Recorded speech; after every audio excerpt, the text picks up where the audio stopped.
is a flanker with Good, the senior. He'll be the deep man. Of course, they've got about 5 up men in front of him, and we're underway as the kick is sailing down to about the 13, down to about the 12-yard line, being brought out to the 25, to the 30. A nice step move at the 35, and a spin and a knockdown at about the 37-yard line. First down, 10 yards to go, and a good return from number 5, Matt Roger, a split in on that offensive unit. Taking a look at the offensive front, the interior line, you got Vincenterio Monica, the right guard, Cole, and then the center will be Martina. The backs and receivers, number 6, the quarterback, will be using a lot of their backs, namely number 21, Galemi. Of course, Kreller back there, and at wideouts, you got Tarrenton, Roger, and Edrington, the tight end. Underway now, first down and 10 yards to go. I-back formations. This is what you'll see most of the night tonight. Wideouts are left and right. The quarterback is Ryan Bro. Taking a long time to get the first play underway, and he'll go with the tailback straight ahead. And, of course, that is Todd Galemi, who gets a couple of yards maybe out to the 35-yard line. And Jesuit's not going to do the too 40-yard line. Excuse me, Larry. Jesuit's not going to do too much. They're pretty vanilla. When I say vanilla, they come right at you, and they play some smash-mouth football. Ehret's going to really gang that line and look for the run. Defensively, Williams, Joseph, Mitchell, and Campbell on the front 4. They like to use 3 linebackers. Johnson Barnes starting tonight. We'll tell you more about him. And Mathern.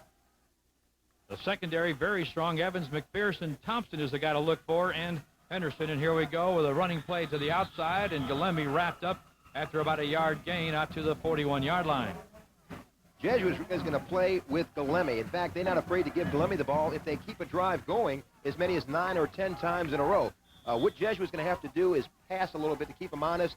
Sometimes pass on first or second down to kind of open that defense and open up the run just a little bit.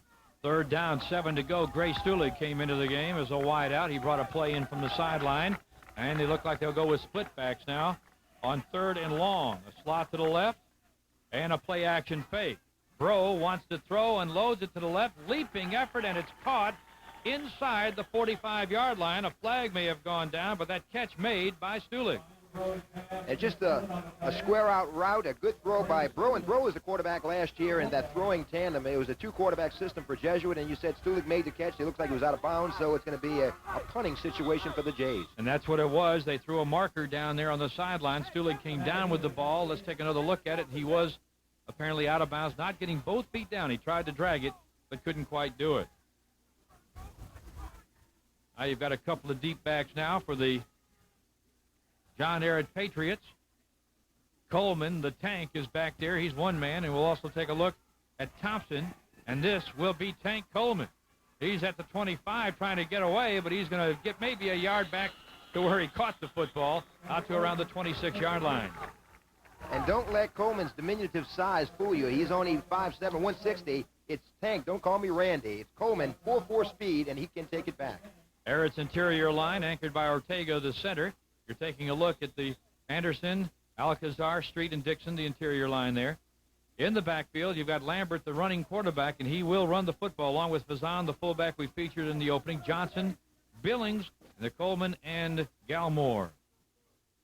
First down, 10 yards to go. Quarterback is Lambert. Corey under center. He will pitch, and yes, trying to get outside and not much running room. Maybe out to about the, well, maybe a couple of yards. It looks like they got out there quickly with Billings, the split back. Now, Jesuit's defensive front 4, Bonner, Martin, Levine, and Spratt.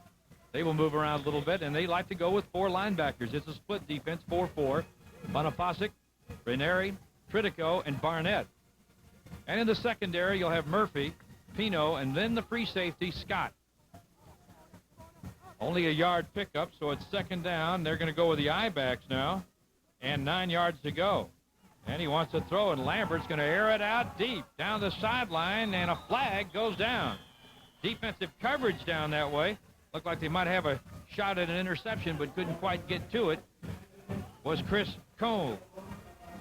And Roger Pino was in the vicinity. It looks like it may have been bumping on both sides, Larry. And Corey Lambert not afraid to air it out. As we said, he had over 1,000 yards on the ground last year, but he had over 500 yards via the air. And Corey Lambert can air it out. He accounted for quite a few touchdowns over the air for the Patriots last year.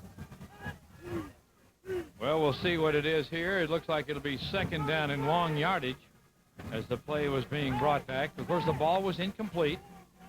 Here's the step off. All the way back inside the 20-yard line. Offensive interference. They're going to set it down at the 19. 9:37 to play in this opening quarter. No score, just underway. Larry Matson along with Renee Nato. High school football action at Tad Gormley Stadium. Third down, 19 to go for that first down. And here's the handoff inside, trying to break it to the outside, making a nice move. And oh, is he smacked down short of the 30-yard line on a good hard tackle. Edmund Johnson, the senior 150-pounder, running with the football, but he was hit pretty hard. There looked like maybe it was Marcus Scott who had gotten to him. Just a cross buck, and Marcus Scott, as we said, just came up. Marcus Scott is quite an athlete, and you can see Edmund Johnson carrying a pigskin there, but Marcus Scott comes up with a great tackle there, great form, puts his helmet right into his shoulder pads, and Larry, it's a fourth down punting situation. And Mark Gonzalez will do the kicking. He's a senior, and he's got a good leg. He can boot it. We're going to be taking a look at Scott deep, and they should get good field position out of this from Jesuit. Well, defensively, looks like a defensive offside. They must have jumped over early. And they're going to move it out now to just across the 30-yard line.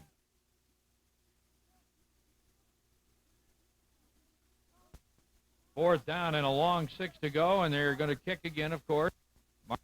Marcus Scott, oh, the snap goes over his head. He's going to have to chase it down. Gonzalez in his own end zone will recover it there, and this will be a safety. And 2 points scored early in this ball game. Those two could loom big as the game moves on. These two teams are expected to be pretty evenly matched. And Jesuit really Johnny on the spot on special teams. Larry, as you said, the ball sailed helplessly over the head of Gonzalez. He had nothing better to do than just fall on the ball and prevent 6 points going the other way. And now it's a free kick for Ehret, but Jesuit gets the ball back. 8:51 to play, 2-0 our score. And they'll have a free kick, but again, good field position expected now for the Jesuit Blue Jays, and they lead it 2-0. This puts Jesuit in a very good situation with the ball for the second time, and with 8 minutes and 51 seconds remaining in the initial stanza here. And, of course, I can see going back to Todd Galemi right away. You'll see Todd Galemi with the ball quite a bit, but I think you're going to see Jesuit open it up. You may see a pass on first or second down. I think Mark Sanji mentioned that during the week, that he must open up this offense just a little bit to make the defense honest. Again, it's a kick return offense, return unit on the special teams for the Blue Jays. Standing at the 30-yard line will be Tarantino. This is the way they lined up for the opening kickoff. And they'll elect to punt it here, and they're going to have a short one, but high. It'll be fielded at the 44-yard line. A fair catch made there. He had an opportunity to run it, but he took the field position instead, and he'll have it right there at the 44-yard line, 1st and 10, Jesuit. Yes, looks like Randy Gibbons did fair catch it, but not a bad decision there. Now Jesuit has the ball at their own 44-yard line and moving forward with a 2-0 lead here early in the game. And, yes, with these two teams, I think those 2 points may loom very largely towards the end of this game. All right, the Patriots will be using a 4-man front, sometimes a 5-man front. That middle linebacker may slip up in there. Now they send a man in motion. The Blue Jays sending Kreller in motion. Handoff going straight ahead and out near midfield. And then he's going to get out to about the 48-yard line. Todd's been a very busy young man tonight already. Well, like we said, I wouldn't be surprised to see Galemi carry the ball as many as 30 to 33 times in this game. It's not a real warm night. He's in great shape, 5'10", 185-pounder, runs a 4.6 40, but he accounted for over 1,200 yards on the ground. I'm sorry, make that 1,084 yards in 1992. Matt Roger checks out. Wideouts are left and right. Tarantino to the right. Rolling to the right now. The quarterback, Bro, hit as he throws. It's incomplete. Good rush there. They came with him pretty hard. And that was the linebacker we talked about at the top of the show, Tony Barnes, a senior, playing in place of Gino Mastropiero tonight. And he really put a hit on the quarterback, Bro. Tony Barnes really came with a snap right here. And Tony Barnes, not big, 5'7", 175, but he got up on a good jump and got right in Bro's face and made that pass incomplete. Now 3rd down for the Blue Jays. We're seeing a little first game first quarter jitters, don't you think? A bad snap. We've seen not any first downs yet made in this ball game. And keep in mind, as we said in the first part of the show here, Larry, a lot of inexperience on both sides of the ball. Split backfield now, rolling to the right, throwing his Bro, complete. Looks like they got enough for the first down. All the way down to the sideline and knocked out of bounds. And that looked like it may have been Galemi catching the football out of the backfield. They'll give the ball to Galemi as much as he can, get the ball in his hands. He's the workhorse, and, of course, they make it honest sometimes. They'll give it to Brett Kreller or sometimes Randy Givens. But once again, Ryan Bro rolling right, throwing the ball right to Galemi. A good pass, good run.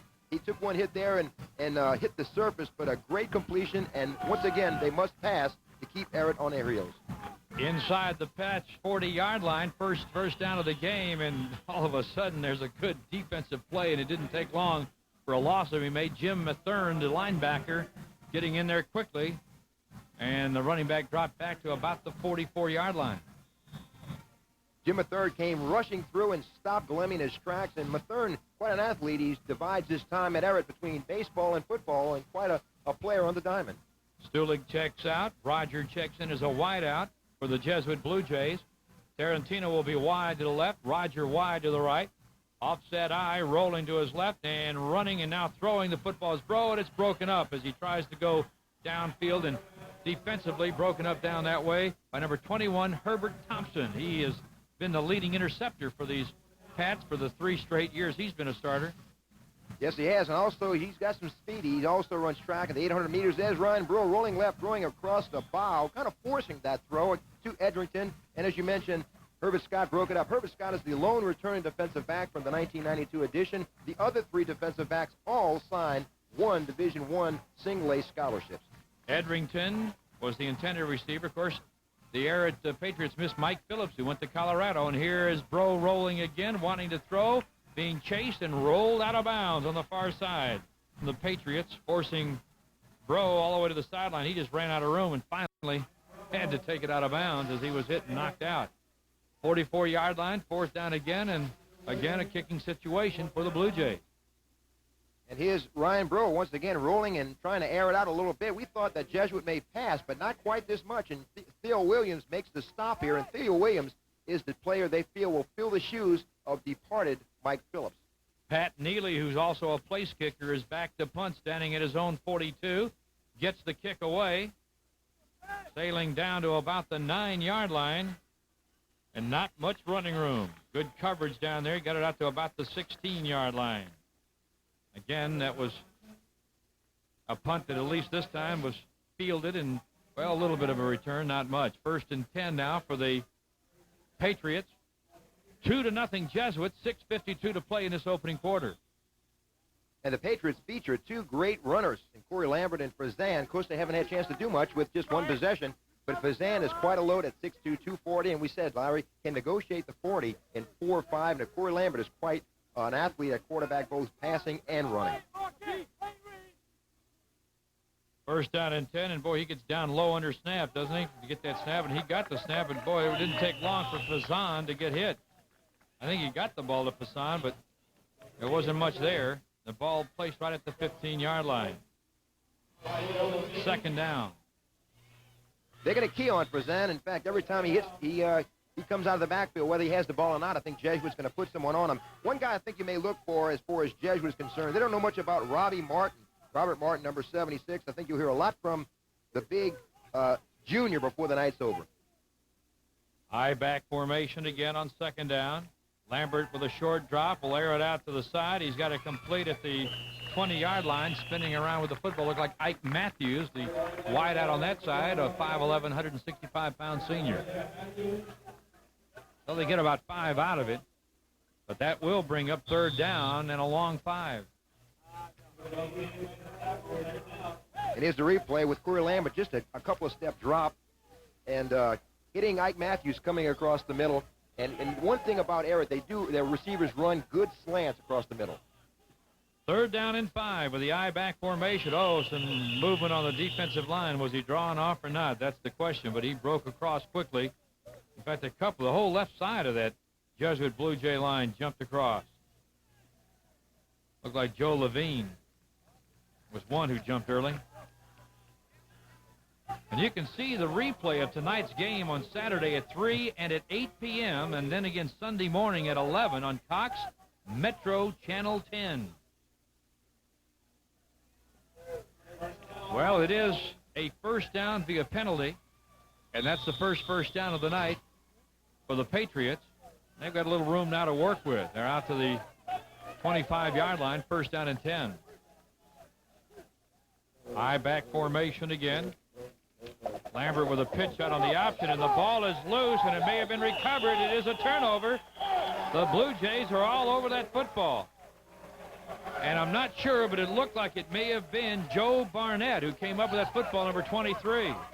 One guy who was around the ball, who'll be around the ball an awful lot tonight, is Trapani Bonner, number 84. He's the big senior, 6'3", 225, and Bonner, as a junior, recorded 12 sacks.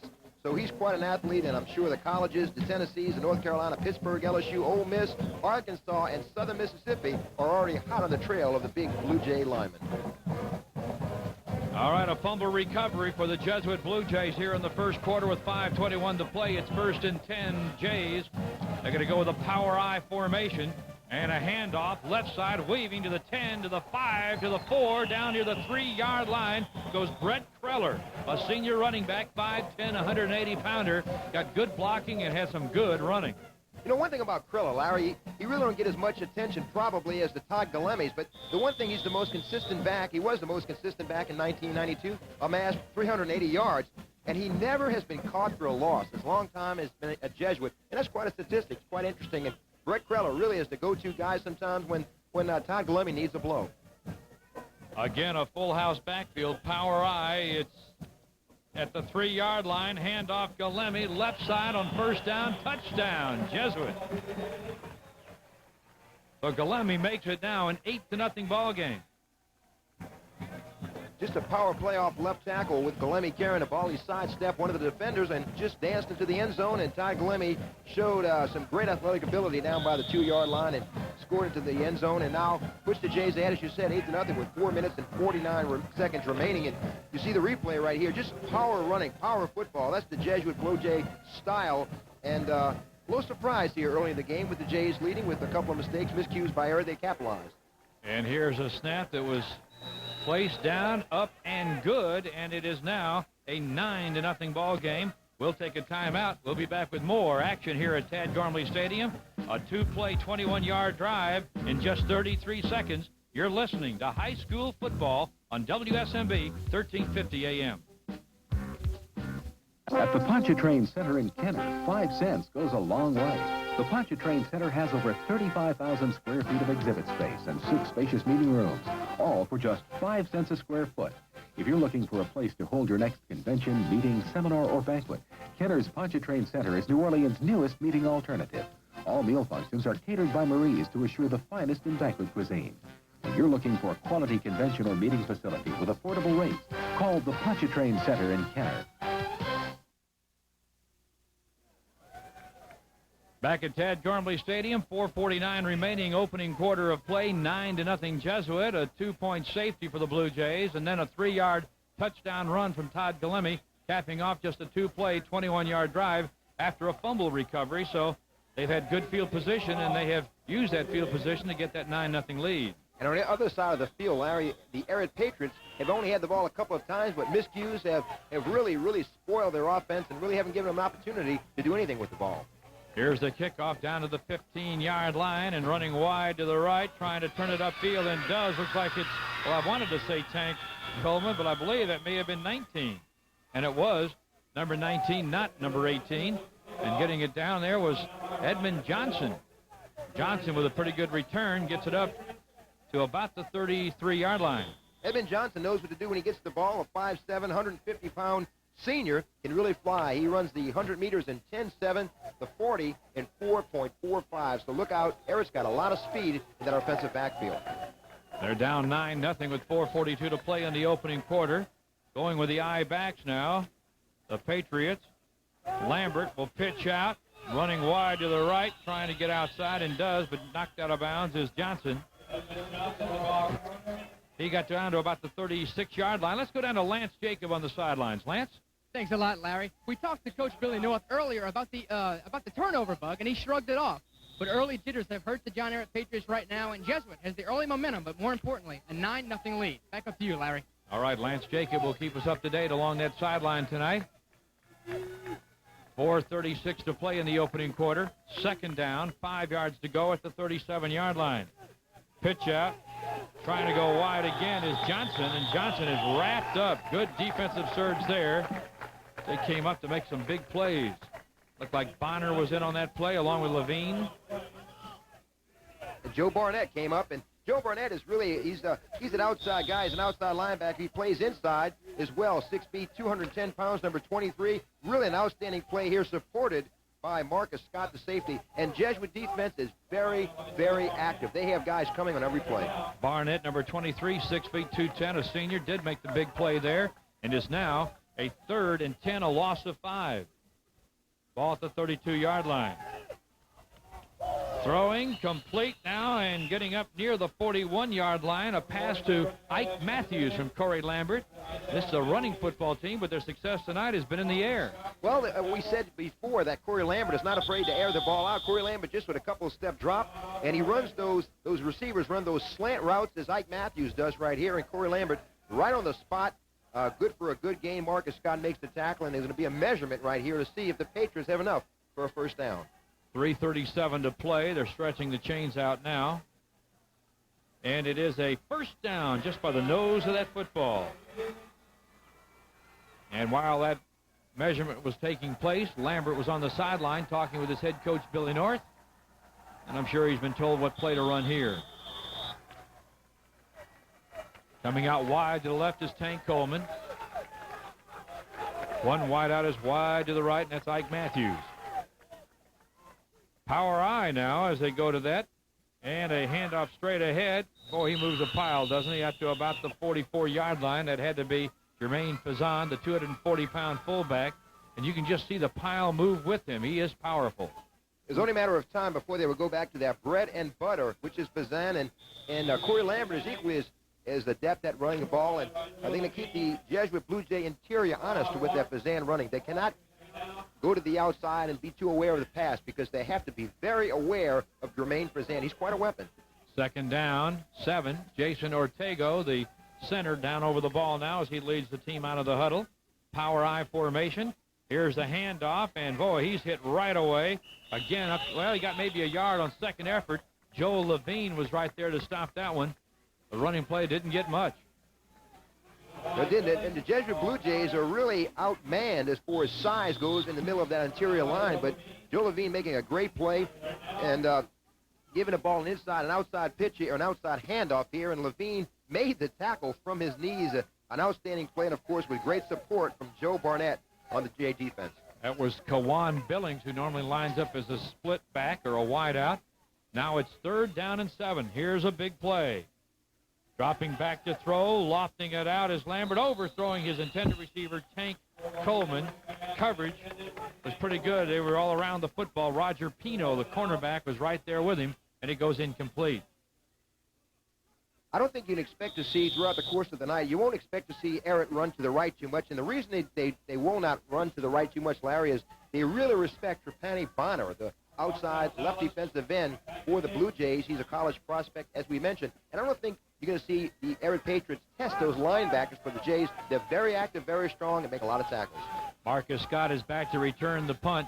And again, the offensive line for the Pats very young on that right side with Street, a freshman, and Anderson, a sophomore. High kick. It's a beauty. Good coverage here and a fair catch made at the 25-yard line. So it'll be 1st down and 10 for the Blue Jays at the 25. Blue Jays leading at 9-0 with 1:52 to play in the opening quarter. I believe we'll take a break on the next punt. I was a little late in getting to that one, so we'll get it on the next punt if there should be one. We'll squeeze one in there. Nice crowd on hand here at Tad Gormley, Alarian Field. That turf is absolutely gorgeous, but you were telling me it's awfully hard down there, though. It hurts to fall on it, especially with someone on your back. Here's a big running play to the right. Open field, down the sideline, all the way down to the 50, across midfield. Brett Kreller gets a big first down into Patriot territory at the 47-yard line. And Kreller with an outstanding run. Again, his second big run for the Jays. You come in here with the expecting to see Todd Galemi make all the fireworks, and here's Brett Kreller running right. Great blocking, outrunning his blocker a little bit there, running ahead. Herbert Thompson kind of narrowing in and made the tackle using the sidelines, and a great run by Brett Kreller and doing a great job, the senior 5'10", 180-pounder. 28-yard run on that one, gets it 1st and 10, and now a handoff to Kreller left side this time. He finds a little hole, knights through, gets inside when they include the quarterback. Trey Culberson is not here anymore. He was the 1,000-yard rusher along with Corey Lambert and Frazan. And here tonight you're looking at Kreller and Galemi from the Blue Jays. I guess they're trying to take a page out of that Patriot book.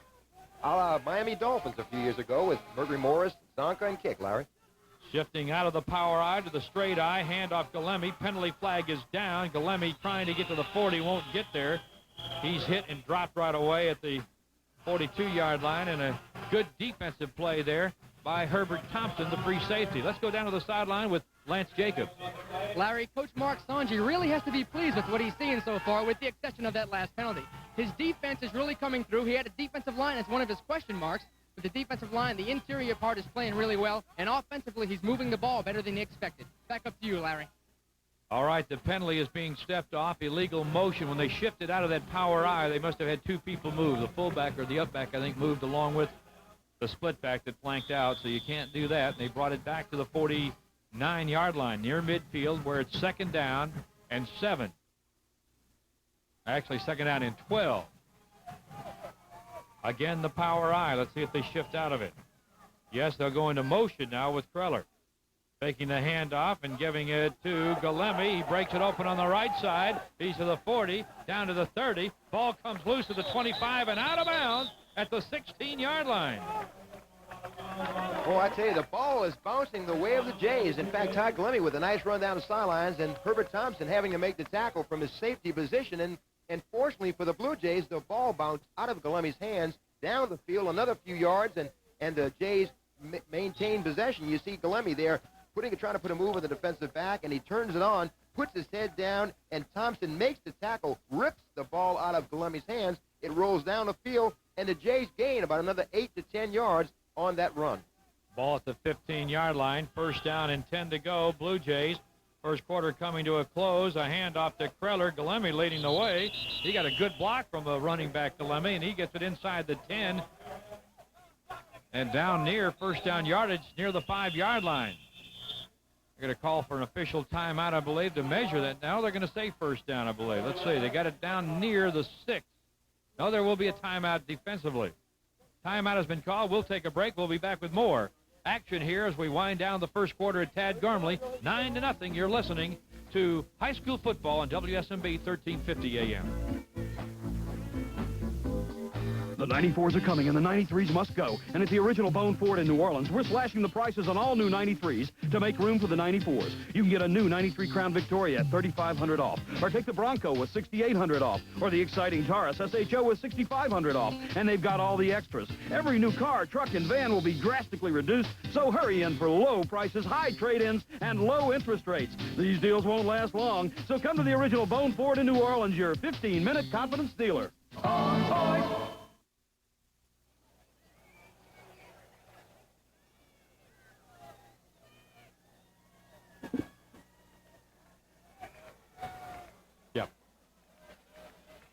Back at Tad Gormley Stadium, everyone. 23 seconds to go in the opening quarter. Jesuit leading Ehret 9-0. It'll be 2nd down, 2 to go. The ball back at the 7-yard line. I say back at the 7. They only got 2 yards to go for the 1st down after a nice run from Brett Kreller. And Brett Kreller looked like he may have got tackled by a turf snake. He really went under his own power. No one really hit him, and those turf snakes, Larry, they're dangerous. All right, 2nd down, 2 yards to go from the 7-yard line. Handoff right side down to inside the 5-yard line. The Blue Jays getting a 1st down, but not the touchdown.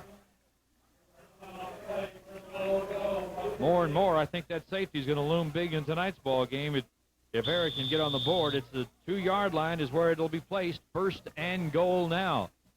12 seconds to play in this opening quarter. A 9-0 Blue Jay lead. Power I backs. Quarterback is Bro. Everybody in tight on the offensive line. Hand off Galemi. Big hole. Right guard. Touchdown. Well, I tell you what, they exploded off that line and opened up a hole a tank could have gone through. In fact, the right guard was a key block there. Marshall Monica, and you may know his uncle, Coach Frank Monica, once coached at Jesuit, now is an assistant coach with the Tulane Green Wave, and Marshall Monica did an outstanding job opening a big hole there for Todd Galemi. You can see a great block, and Todd Galemi goes to a gaping hole. Great block, a good seal block right there. Open up the hole for Galemi, and he scores his second touchdown tonight, and the Jays take a commanding 15-0 lead.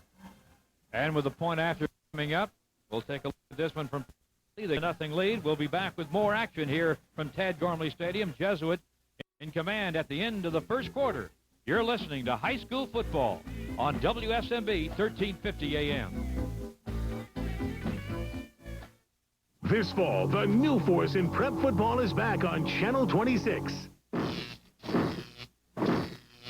Friday Night Football, hosted by Ed Daniels and one of Louisiana's winningest football coaches, J.T. Curtis. Job last year, got Chalmette. The only place for New Orleans sports fans to catch the complete wrap-up of prep football action is... Congratulations to them and their coach. Friday Night Football, live, Fridays at 10:30 on WGNO. Tad Gormley Stadium, Alarian Field. Larry Matson with Renee Nato, 16-0 as we start the second quarter of action here. They'll swap into the field now. Everything's been down to our right from where we're viewing it. Hopefully the field position will improve now for the Patriots. They're looking to try to get something on the board and get something started. Tank Coleman will be deep, number 18. He only weighs 150 pounds, but he can move it. Moving on the ball is Neely. The boot is deep into the corner and dropped, but picked up again. And this looks like Johnson. And Johnson's going to be nailed back at around the 7-yard line. He is nailed down there, and that looked like Keith Crido may have been the fellow that got down there. Oh, he got down there in a hurry, number 47. Great coverage by the Jays special teams, and he mishandled that kickoff return and bringing him down rudely to the turf. Here is a host of Jays, as you said, led by a couple of Jays. One in particular was Heath Kreider. And once again, the Patriots find themselves deep in their own territory with not much good field position.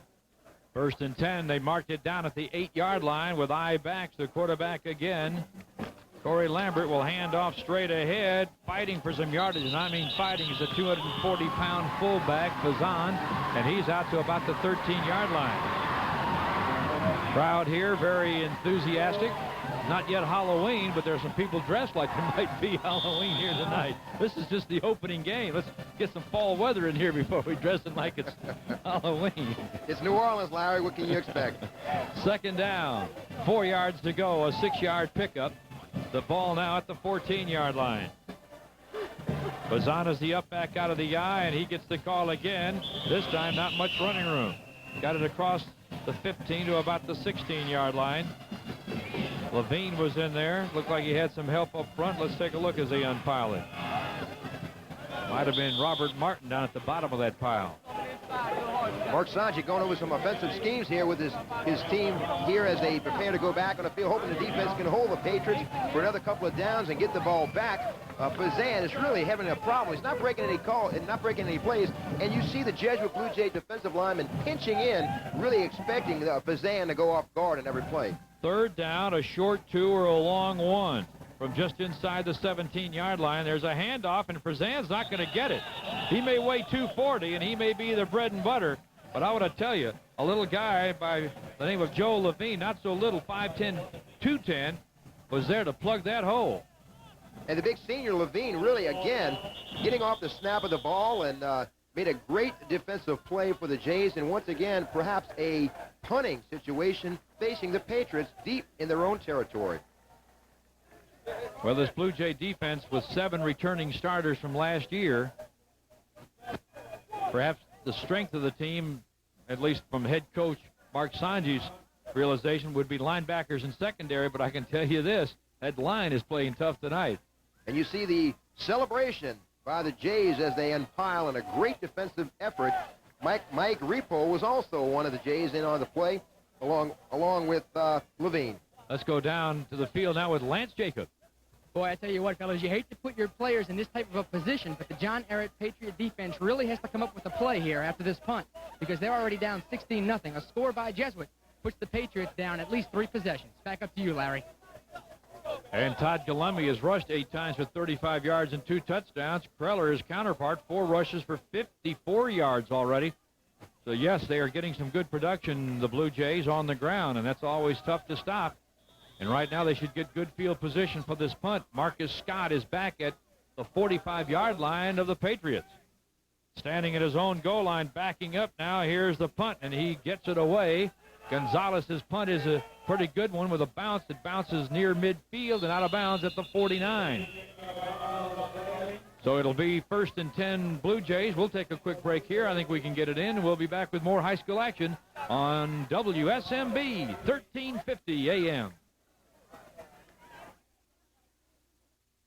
The 94s are coming, and the 93s must go. And at the original Bone Ford in New Orleans, we're slashing the prices on all new 93s to make room for the 94s. You can get a new 93 Crown Victoria at $3,500 off, or take the Bronco with $6,800 off, or the exciting Taurus SHO with $6,500 off. And they've got all the extras. Every new car, truck, and van will be drastically reduced, so hurry in for low prices, high trade-ins, and low interest rates. These deals won't last long, so come to the original Bone Ford in New Orleans, your 15-minute confidence dealer. Back to action here, and I have to admit, I thought I could get that spot break in there. Brett Preller was going to take the handoff. There was a little mix-up in the backfield. He fell back down on the football, back at the 45, so what has happened here is an 8-yard loss. It'll be 2nd down and 18. Now you're back up to date. The quarterback, Ryan Bro, will bring his ball club out. 2nd down, and, well, they call it 17 now at the 45, and he wants to roll left to throw, but, hey, there's nowhere to go. Good defensive surge there, and they will drop him back at the 30-yard line, or at the 40-yard line.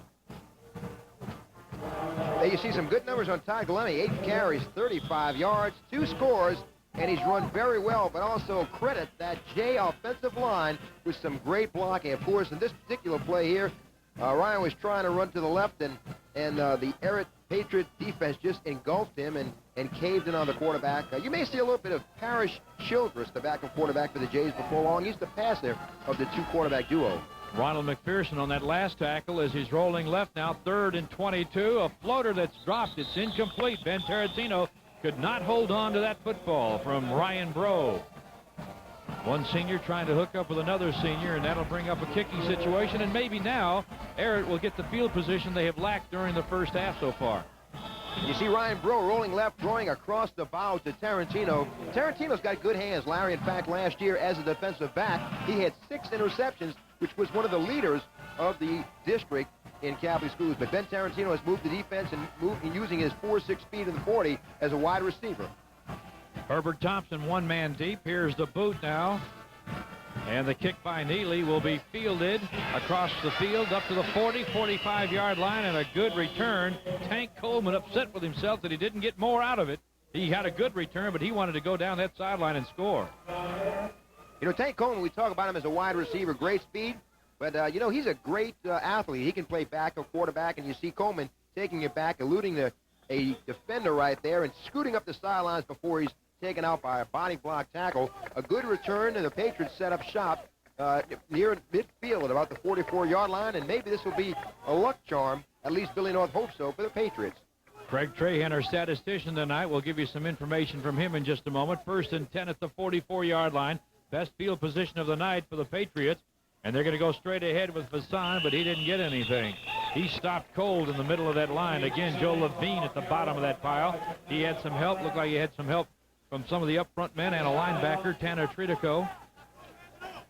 Sean Spratt, but Joe Levine's playing tough in there, number 57. Just to give you an idea, 16-0 is really misleading. On the 4 offensive possessions, you've had, from Ehret, they've had only 36 total yards, a safety, and a turnover. And, of course, that transcends into good field position for Jesuit, and they've turned those into points. Now it's 2nd down and 10. And, well, they're going to try to get it out of there. It looks like Fassan on second effort will get it out of there. He was stopped for a loss there. Renee, and he turned it into a pretty good gain out near midfield at the 48-yard line. Pure individual effort, and prior to this carry, Fazan had 6 carries for 10 yards. In 1992, he amassed over 1,200 yards, so it shows what kind of job the Jay defense had done under the big fullback. And here's Corey Lambert handing off, and it looked like he was stacked up at the line of scrimmage, and you see Trapani Bonner had him bottled up right here, broke away with some great individual effort, and turned it outside for a good gain. Once again, one of those turf snakes. Larry got a hold of him, and he fell to the turf. 3rd and 6. Lambert going deep, has a man wide open at the 20, down to the 15, the 10, and 5-yard line, and out of bounds. He aired it out that time and got it deep and got a big completion. That completion all the way down inside the 5-yard line as he gets it downfield to number 81, Sean Galmore. And Galmore, the big senior, 6'1", 165. He started as a sophomore but was ineligible in 1992. He returns to the team and brings a great effort right there. In fact, he almost dropped the ball. Harry, if you watched the replay of it, he almost dropped the ball in his hands and almost lost it right there. He does find the handle, scoots down the field. Marcus Scott makes the tackle at the 5-yard line, and the Patriots are knocking on the door. 1st and goal at the 5-yard line. Quarterback Lambert really squats down there behind the center. He's going to fake the handoff and keep it behind Fassan and get it down to about the 3-yard line, just following the fullback through the hole. Lambert's 5'11", 200, but when he gets down behind his center, Jason Ortega, you can't see him if you're a linebacker. He really gets down there. Look at Lambert's stats. His stats are rivaling Jesuit's total stats, and yet they're down 16-0. Let me tell you about Corey Lambert. We'll talk about him a little bit later, but Corey Lambert's quite an athlete, and a lot of schools are looking at him, but we'll talk about what he'll do a little bit later. Officially the 4-yard line, almost the 3, and here he goes again, faking the handoff, keeping it in for the touchdown behind Jermaine Fazan. Corey Lambert scores, and it is 16-6. Just a great play off the fake handoff to Fazan, and he's like a guard in the backfield, coming out of the backfield, and Corey Lambert used him as a blocker and shielded the defenders from him, goes into the end zone. Good fake to Fazan, and he follows him right behind him, breaks a tackle by Levine into the end zone, and Corey Lambert puts the Patriots on the scoreboard with 6 minutes and 34 seconds remaining here in the second stanza. And here's the snap. Placement, kick is up. Looks like it may have been blocked, and it was blocked. It's no good. And we have a timeout with the score 16-6. Jesuit, you're listening to high school football on WSMB 1350 AM. At the Pontchartrain Center in Kenner, 5 cents goes a long way. The Pontchartrain Center has over 35,000 square feet of exhibit space and 6 spacious meeting rooms, all for just 5 cents a square foot. If you're looking for a place to hold your next convention, meeting, seminar, or banquet, Kenner's Pontchartrain Center is New Orleans' newest meeting alternative. All meal functions are catered by Marie's to assure the finest in banquet cuisine. If you're looking for a quality convention or meeting facility with affordable rates, call the Pontchartrain Center in Kenner.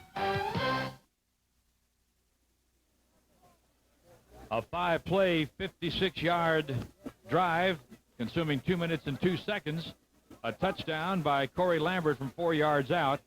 And with 6:34 to go until halftime, it is 16-6. Jesuit leading by 10 points over Ehret as we prepare for the kickoff. The Cox Cable WSMB Prep Football Game of the Week is brought to you in part by Kenner on the Move and Bone Ford in New Orleans, your 15-minute confidence dealership.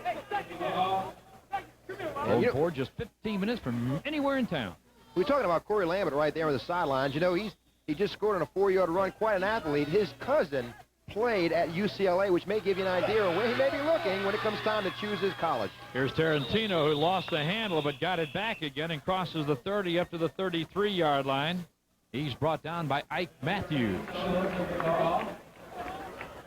So the Blue Jays will go back to work now, and although they haven't had a lot of offense tonight, they certainly have had some points on the board, leading at 16-6 with excellent field position. Okay. And really, the Jays don't have to do anything special. Just play consistent right now. They're leading 16-6. And really, I think you see a surprised Patriot defense in there right now. Really, the Jays have had a lot of success running the ball. Ryan Bro, the quarterback, with a power I formation. He's going to hand off to one of his bread and butter men. That's Kreller, and Kreller crosses the 35 up to about the 37-yard line. Maybe even the 38. Let's see where they mark it down. Let's go to Lance Jacob on the sideline. Larry, you had to feel it was just a matter of time before the Patriots got on the scoreboard. Just too many offensive weapons for the Patriots. Now it's time to see if Jesuit can battle back and answer John Ehret's score. They're within 10. Could have a good game on our hands. Back up to you, Larry. Yeah, that safety and a blocked extra point almost resulting like a field goal. You've got a 10-point lead now, 16-6. Out of the power eye again, trying to knife his way up, get some yardage. Not enough for the first down. That was Todd Galemi. No, it was Kreller again. Kreller from the right-hand side of that power eye.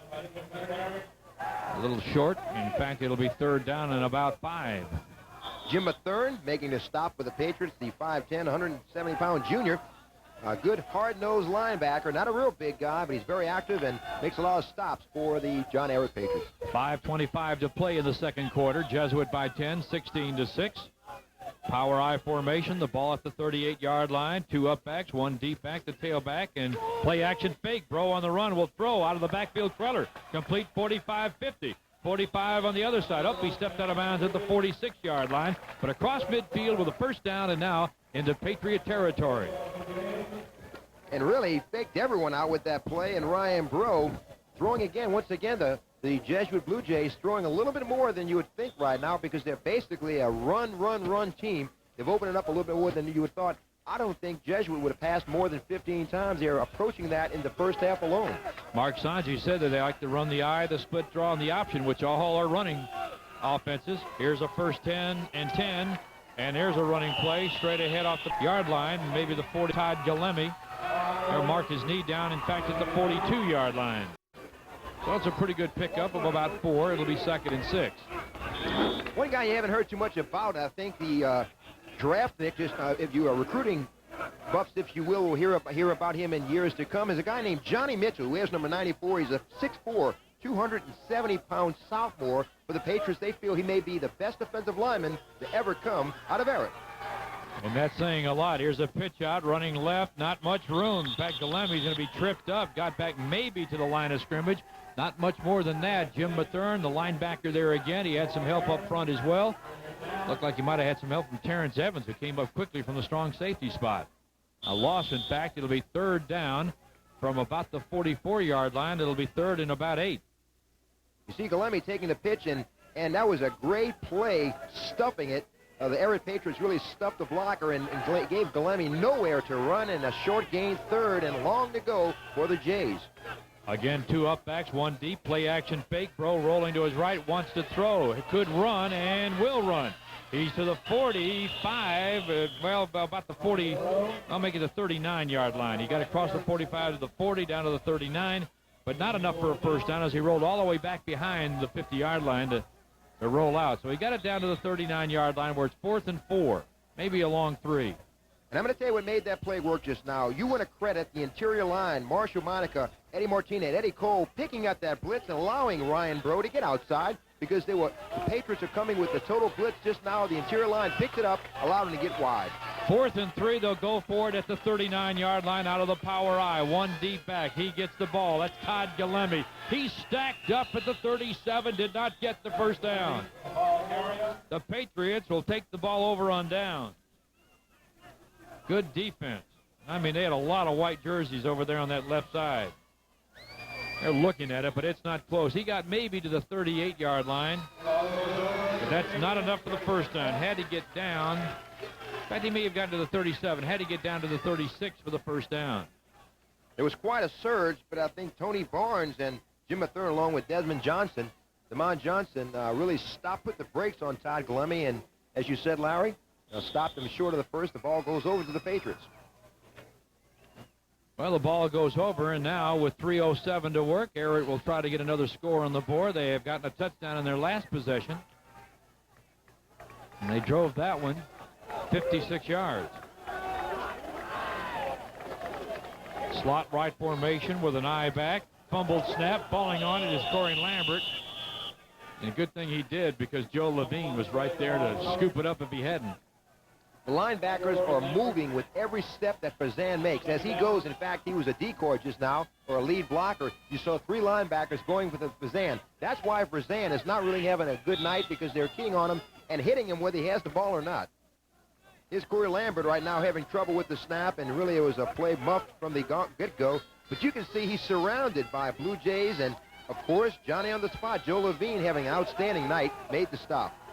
Here's Lambert throwing, complete across the field at the 40-yard line. Looked like that might have been Tank Coleman with the catch, and it was. And Tank will get it about 3, 4, 5 yards out of the play up to the 40-yard line, but it will be 3rd and long yardage. They'll mark it down at the 46, 3rd down and a long 6. Miscues have really toned down this Patriot offense and has really hurt them in the early going. Trailing 16-6 here with just a couple of minutes remaining in the first half, but looks like they're starting to get on track now, Larry. Sean Gallimore goes wide to the right, 3rd down, sending a man in motion.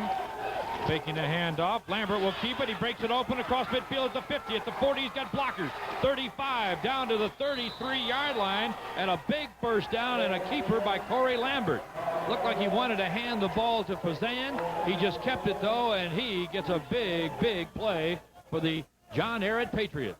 He's as dangerous with his arm as he is with his legs, and displaying that 4.6 speed right here. Corey Lambert keeping the ball with the fake handoff, following his fullback through the middle, finding a crease, and really showing some outstanding ability. 205-pound senior, really showing some good feet, breaking a couple of tackles, and now great field position for the Patriots. 1st down and 10 near the 33. Faking the handoff, keeping it again, Lambert, but not much this time. He's lucky to get back to the line and maybe a yard to the 32-yard line. Scoreboard getting caught up. There's only 1:12 and the clock moving here until halftime. So he's having to move very quickly. Patriots going to have to stop that clock. I think that you see the Jays drop back in a prevent defense of such, at least back off Fazan, keying on him a little bit, because Lambert can kill you with that arm. 2nd and 9, 31, less than a minute to go. Lambert, short drop, wants to throw over the middle, does, and it's incomplete, throwing a little behind a receiver, Tank Coleman. Tank was open. If he had led him a little bit, he would have had that catch. Yeah, but credit Roger Pino, the junior, with an outstanding defensive play. Pino is 2nd year as a starter, the junior, and he's one of the better athletes on the team. And Mark Sanji feels like he's one of the coaches in the defensive backfield, even as a junior. Outstanding play, breaking up a sure completion for the Patriots. But more importantly, for the Patriots, it stops the clock. You see Corey Lambert with just 30 yards rushing, and he's starting to get on track and come to life. And I think you see a little more confidence in that Patriot offense since the early going of the game. Stopping the clock with 48 seconds to go. 16-6 the score. 3rd down and 9 at the 31. Sending Billings in motion. Pump fake by Lambert. Wants to keep it, does, but he's dropped back at the line of scrimmage again. Maybe a yard gain, but more importantly, he'll have to take a timeout here. It's 4th down. It'll be at least 8 with 39 seconds to go, and we'll take a timeout. We'll be back with more high school football. You're listening to WSMB 1350 AM.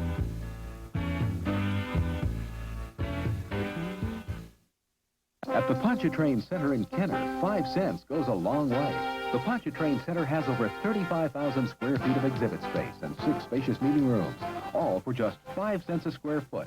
If you're looking for a place to hold your next convention, meeting, seminar, or banquet, Kenner's Pontchartrain Center is New Orleans' newest meeting alternative.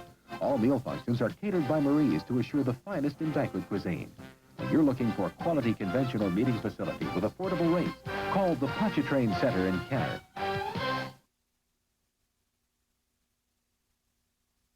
Steve Portier. 39 seconds remain in the first half. 16-6. Jesuit with a 10-point lead. And the Patriots facing a 4th down and 9 at the 31-yard line. Well, I'd say you have to air it out here, but with a runner like Corey Lambert, he may just take off and run with it. He's as lethal with his legs as he is with his arm. And, of course, Fazan has been very quiet. I'm waiting for Fazan to kind of wake up, maybe do something big. Billings in motion, now whistles blowing everywhere, and that'll stop play for a moment. Edmund Johnson was lined up as the tailback. Fazan was the up back. May have taken a little too much time. Let's see. Looks like maybe now they're saying a defensive penalty. They're going to step off 5 yards. Dead ball, mouthpiece on the blue team, 4th down. Now, that is a high school rule. You must have your mouthpiece in place when they come up to the line of scrimmage. If you don't, it'll cost you 5. That could have been a big 5 if that had made it a first down. Here, though, it's going to be 4th and 4. 38 seconds to go.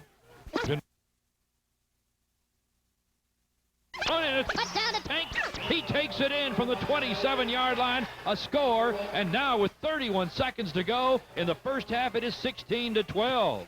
We've got a ball game.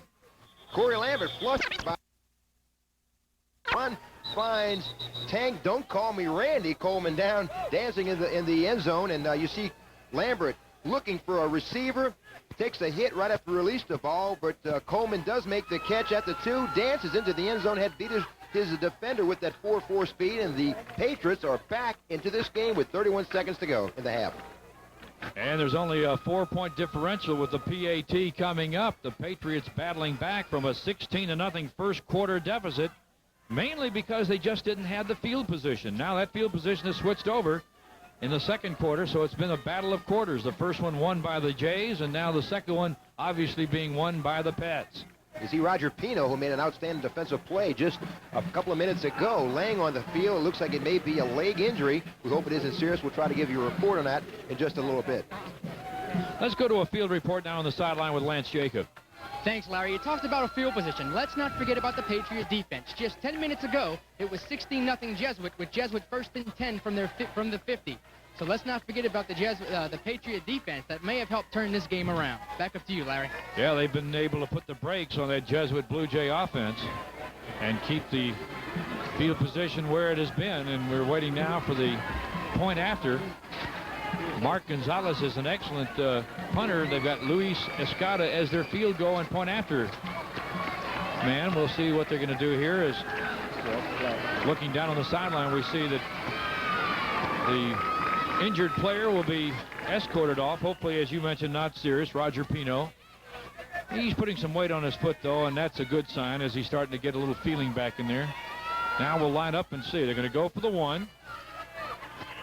And again, if they get this, it'll be a 3-point ball game. Low snap, placement up, and the kick is blocked and no good.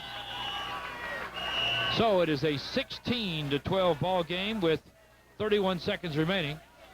And we might as well take another timeout right here. We'll be back with more high school action. You're listening to High School Football on WSMB, 1350 AM.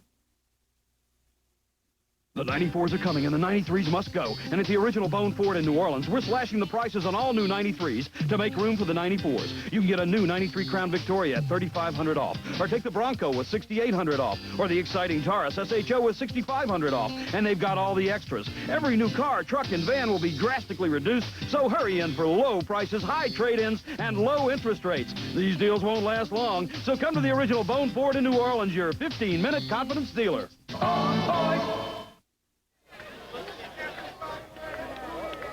31 seconds remaining here at Tad Gormley Stadium. Larry Matson along with Renee Nato. 16-12 our score. And it's a tight ball game now. It had been 16-0.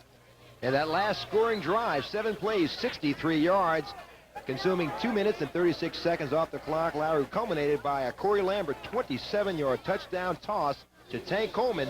16-12, the Jays hold a 4-point edge in a great, exciting game thus far. Here's the squib kick. It'll be taken as a fair catch type return at the 30-yard line. 1st and 10 Jays. Let's go to the sideline and Lance Jacob. Very quickly, Larry, Roger Pino suffered a cramp, and you might want to check the replay on that last play when you get a chance. He may have cramped up during the play, which may have left that receiver wide open. So that's the injury status on Pino. On Pino, he has a cramp in his left leg. Good observation there, and of course the cramp can be rectified quickly enough, and he'll be back in there, and that's a good sign. And it showed to be a good sign as he started walking off, putting the pressure on the leg as he walked off. Wow, I got a cramp coming up on the steps here up to the press box. That's age. Oh, it's different, huh? Yeah. All right, there's a snap, and they fall down on it with 25 seconds to go. And now a flag goes down. A couple of flags, maybe some words, and a little more exchange. Personal foul against the Patriots. So it was more than a battle of words in there. Got a little too physical, and they'll step off a big penalty. With 21 seconds to go, that'll give the Jays some field position maybe to try Dead ball, something. personal foul, white, first down. Ball out to the 43-yard line. Boy, these lights have really been improved along with the entire stadium here. It's been talked about so much since the track and field trials of a year ago, but it is a gorgeous place to play football here in 1993. The high schools will benefit. Of course, they had a hardship the last couple of years as this field was under renovation. They had to scramble all around to find a place to play, but they're happy for it now. See, the Jays will be happy to just walk off with a 4-point lead at half, and I think Mark Sanji is going to have to revamp this offense or at least get it kick-started because they've been silent. 16 points, they jumped out, and the Patriots came roaring back with 12 points and made it into a game. It is halftime with Larry Matson and Renee Nato. This is a high school football game of the week, and you're listening to high school football on WSMB 1350 AM. Prep Football on Cox Cable is brought to you by Kenner on the Move and by Bone Ford in New Orleans, your 15-minute confidence dealership. At the Pontchartrain Center in Kenner, 5 cents goes a long way. The Pontchartrain Center has over 35,000 square feet of exhibit space and 6 spacious meeting rooms, all for just 5 cents a square foot. If you're looking for a place to hold your next convention, meeting, seminar, or banquet, Kenner's Pontchartrain Center is New Orleans' newest meeting alternative. All meal functions are catered by Marie's to assure the finest in banquet cuisine. When you're looking for a quality convention or meeting facility with affordable rates, call the Pontchartrain Center in Kenner.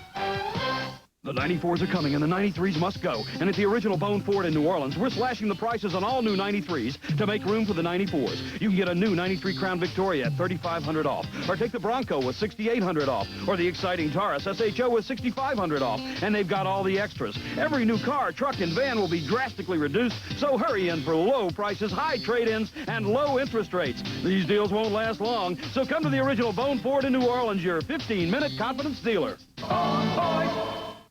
This fall, the new force in prep football is back on Channel 26. Friday Night Football, hosted by Ed Daniels and one of Louisiana's winningest football coaches, J.T. Curtis. Job last year, got Chalmette. The only place for New Orleans sports fans to catch the complete wrap-up of prep football action is Congratulations to them and their coach. Friday Night Football, live, Fridays at 10:30 on WGNO. Back at Tad Gormley Stadium, 16-12. It's halftime, and the halftime is about to conclude. Lance Jacobs on the sideline. As soon as he grabs the coach, we'll go down that way to talk with the head coach of the Jesuit Blue Jays, Mark Sanji. And, of course, as we mentioned, an early blowout. It looked like 16-0 in the first quarter. Now it is 16-12 as we get ready for the third quarter of action. And I'm looking down at the field right now, and Lance had the coach run right past him. And, of course, the coach gets wound up in that halftime, too. He even told us as we go down to the locker room, don't stop me then. Get me as I come out. And, of course, he was all into this ballgame. Let's take a look at the first half stats of this one. And they are interesting to look at, as the passing game was a little bit more than we thought, certainly from Ehret with 96 yards. Yes, and of course, Jesuit really passing the ball a bit more than we would have thought. A lot of those stats are a little deceiving because Ehret really didn't get into high gear or get on track until well into the second period. And so we'll see, hopefully, from their standpoint, that'll carry over into the third quarter. The rushing stats in favor of Jesuit with 85 yards, total 114. And, of course, Ehret with 149. They've got more stats. But, again, they're down 4 points, the safety being a big factor in the early ball part of the ball game. Penalties didn't play a big role here, but, again, some of the things that Ehret did, they just couldn't get it going. Fumbles, missed snaps, things like that. They did have a couple of fumbles they recovered, but it did retard their progress and use up a down and really caused some punting situations for them. All right, they're getting back on the field, getting ready to start again. It's 16-12, as we mentioned. And let's go to Lance Jacob on the sideline. Lance? Thanks a lot, Larry. I have a feeling if the score was still 16-0, Mark Sanji might have stopped to talk to us a little bit. He didn't look real happy. He has to get his team back on track. Right now, they're clinging to a 4-point lead after they had 16. Back up to you, Larry.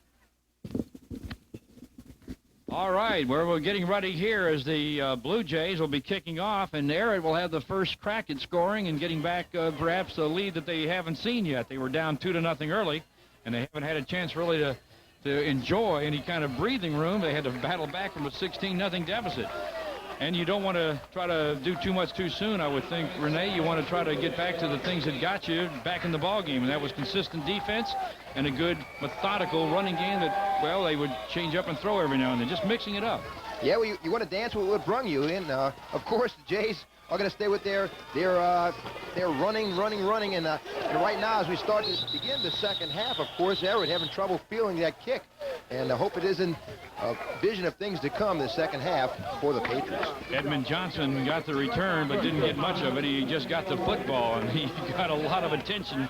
That thing is like a magnet when it comes to the defense. They'll go after the guy with the ball, and it'll be 1st and 10 just inside the 20. We'll call it the 19-yard line from here, although officially I think it will be the 20-yard line. Not many personnel changes, of course. I'm looking for the injured player Roger Pino to return, maybe. As Lance Jacob mentioned, he had just a cramp, and of course those things will shake themselves out. Maybe we may see the junior return for the Jays in the defensive backfield. 1st and 10, Ehret with the football as we start the third quarter of play. Billings in motion. Looks like they want to go straight ahead with the football. They do. The quarterback, Lambert, kept the football, and he gets it out a few yards, maybe to the 23-yard line. And Corey Lambert did something that really surprised me a little bit. He ran right after Patty Bonner, the big left defensive end, number 84 for the Blue Jays, and he's one that has the utmost respect from Coach Billy North and the Ehret Patriot offensive coordinator. Now with a 2nd down and a long 6, almost 7 yards to go. Down under center again is Lambert. He will fake, then pitch out, and look out here. Edmonds has nowhere to go. He is snowed under back at the 15-yard line. Defense well coached on that one. They saw that play coming. It was drawn up just like they had seen it in practice, and they were able to attack it. Joe Barnett coming from his right inside linebacker position, making the stop, number 23, Corey Lambert. And as you see him at 25, getting a good shot. But once again, Barnett really playing an outstanding game at outside linebacker. And you may credit Travis Bonifisic as a great defensive play. He's the one that took the pitchman Corey Lambert out of the play. He's number 25, the outside linebacker, a 5'11", 190-pound senior. Now it's 3rd down and 12. Wanting to throw, pumping once. Lambert with a penalty flag drop will go deep. The ball is caught at the 45-yard line, out to about the 46-yard line. And a nice catch from Billings. Kawan Billings, the split back, made the catch, but a flag is down at the line of scrimmage, and it may be brought back. That's right in the area where it may be holding. Of course, Kawan Billings displaying that 4.5 speed, broke into the moonlight and beat the defender. And Corey Lambert stepped into the pocket. A good rush here, but steps into the pocket and launches a nice pass to Kawan Billings, runs underneath it. Of course, as you said, it's all coming back. A penalty against the Patriots. We're hold it. We to go from the. You to go half the distance. You're on the 13. You to go 6.5. All right, the officials marking it off, 6.5 yards for half the distance to the goal, and we'll get the official word here as they step out. We got holding on the white team. 3rd down. All right, holding on John Ehret, and that was costly because they had a 1st down almost to midfield. With a nice catch from Billings. Now it is 3rd down and forever. They got to get all the way out to near the 30-yard line. Dropping into his own end zone on a play action. Well, actually, he ended up handing off. I thought it was a play action. Fazan has carried the ball out to about the 13-yard line. You talk about a good fake. Lambert had me faked out up here for sure. One person didn't fake out once again is the inside linebackers Joe Barnett and Chana Tritico. Both of those seniors teamed up to stop the big senior, Fazan, for the Ehret Patriots. And now it'll be a kicking situation for Mark Gonzalez. It is 4th down. And excellent field position will be gained now by Jesuit, no doubt about it. Their deep man is Marcus Scott, standing back at about the 45. Gonzalez waiting in his own end zone, gets the snap, gets it away, and it may have been touched. That ball was almost blocked. 35, 40, 45-yard line. Ball bouncing at midfield, across midfield. They get an excellent bounce. It was a Patriot bounce, still rolling all the way down to the 44-yard line of the Blue Jays. So Jesuit will take over 1st and 10 at their own 44-yard line. And Lady Luck smiled on Gonzalez. He gets a great roll. His second kick is such for Gonzalez, getting a good kick and a good roll. And the Patriots find themselves with a little better defensive field position with the ball resting at the 44-yard line of the Jesuit Blue Jays. Ryan Bro with good field position at the 44. will step up at quarterback now, and he'll step up with a power I. 2 up backs and 1 deep back. The deep back is Galemi. The up back, Kreller, takes the handoff straight ahead. He piles in and gets up to about the 49-yard line. A pretty good, tough inside run of about 4, maybe 5. It looks like 4, and it'll be 2nd and 6. 9:10 to play in this third quarter. 16-12, all the points in the first half. This is the first possession of the second half for the Blue Jays. Once again, Larry, wouldn't be surprised to see Parrish Childress. He's a passing quarterback of the duo. He may see some time in the very near future for the Jays. Mark Sanji, 8-4 last year as the head coach. Here's a handoff to Todd Galemi. Tried to hurdle his way into the line and got across the midfield stripe, but that's about all. So it's a gain of maybe 2 or 3 at best. They'll mark it down at the 49-yard line. It'll be 3rd down. 3rd and about 4 to go. In fact, they're going to mark it right at the 50-yard line. He didn't get to the 49. And you get the feeling that the Patriot defensive coaches have really talked to their players and maybe stiffened them up, made some subtle changes. See maybe the splits in the defensive line for the Patriots maybe tighten up just a little bit, and they're really coming now, and it's made it difficult for the Jays to run on them. Straight I backs now, and a handoff out of the I. Galemi with a big hole, got through it quickly, but it closed quickly, and I don't know. It's going to be close. I don't think he got it at the 46-yard line. Galemi tried to take it back to the outside, and it was a good defensive effort from the Patriots that stopped him, I believe, short of the 1st down. See Galemi taking a handoff here and got great vision. Really knows how to run. Put his head down at the right time. Herbert Thompson stopped what could have been a long run for the Jays. And it looks like they will be awarding a 1st down to the Blue Jays, and which keeps the ball going. 8 minutes to go here in the third period with the Jays holding a 4-point lead over Ehret. Boy, he didn't get it by much. Of course, that sideline where they got the markers is in front of the Jesuit Blue Jay bench, and it's blocked out from our vision. But they didn't get to the 45. I thought they had to get there. It's inside the 46, but not to the 45. 1st down and 10. Handoff Kreller, left side on a crossbuck. That's what they used to call it in the old days. And they get it down to the 40 inside there to about the 39-yard line. Old days, Larry? Well, it's not used. That term you don't hear too much anymore because they don't run this type of offense much anymore. Well, I used it, but I won't anymore. Thank you. It is a gain of just inside the 40-yard line. That's a good gain of 6. It'll be 2nd and 4.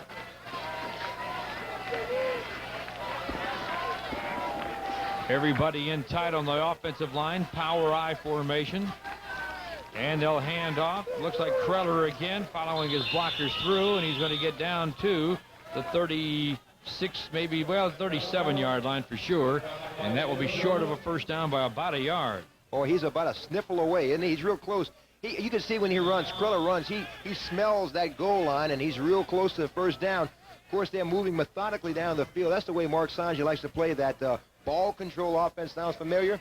Kind of the a la Jim Morris style, and he likes to really maintain possession, eat at that clock, and move down the field. They've had some success in the first half doing such that. Randy Gibbons, number 39, one of the up backs, along with Kreller. He hasn't carried the ball yet, but he's been utilized as a blocker, and he is here as he blocks for Galemi, who gets the 1st down near the 30-yard line. Good blocks up front, that time from Kreller and from Gibbons, and they'll get the 1st down. So the Blue Jays maintain possession with 6:20 to play here in the third quarter. And Richard Edgerton, the tight end, as you can see here, was a great lead blocker, whether he wanted to or not. Todd Galemi buried his helmet into the back of the senior right here and just pushed him forward with a great power move. And finally, the Ehret defense caught up and made the stop on the junior Blue Jay. Gibbons on the left side of this power I now. The right side is Kreller, and the handoff goes to Galemi inside, breaks it to the outside now, and gets good running room out to about the 25-yard line. And that was a quick pickup of 5 or 6 yards. Good stutter step there by Todd Galemi. The good backs know how to make their stutter step. In fact, the good backs, you can see, Larry, know how to make that move. They have eyes in the back of their head. Watch this good counter step, good stutter step right here. There you go, put a good move on the defensive back, another 2 yards, and that player that he put a move on is a pretty fair player himself, Herbert Thompson. He's getting a lot of feelers from colleges all over the country. 16-12 our score, 5:21 to play, and a handoff right side, breaking it outside is Kreller. He gets down to the 15, the 14, and a 1st down.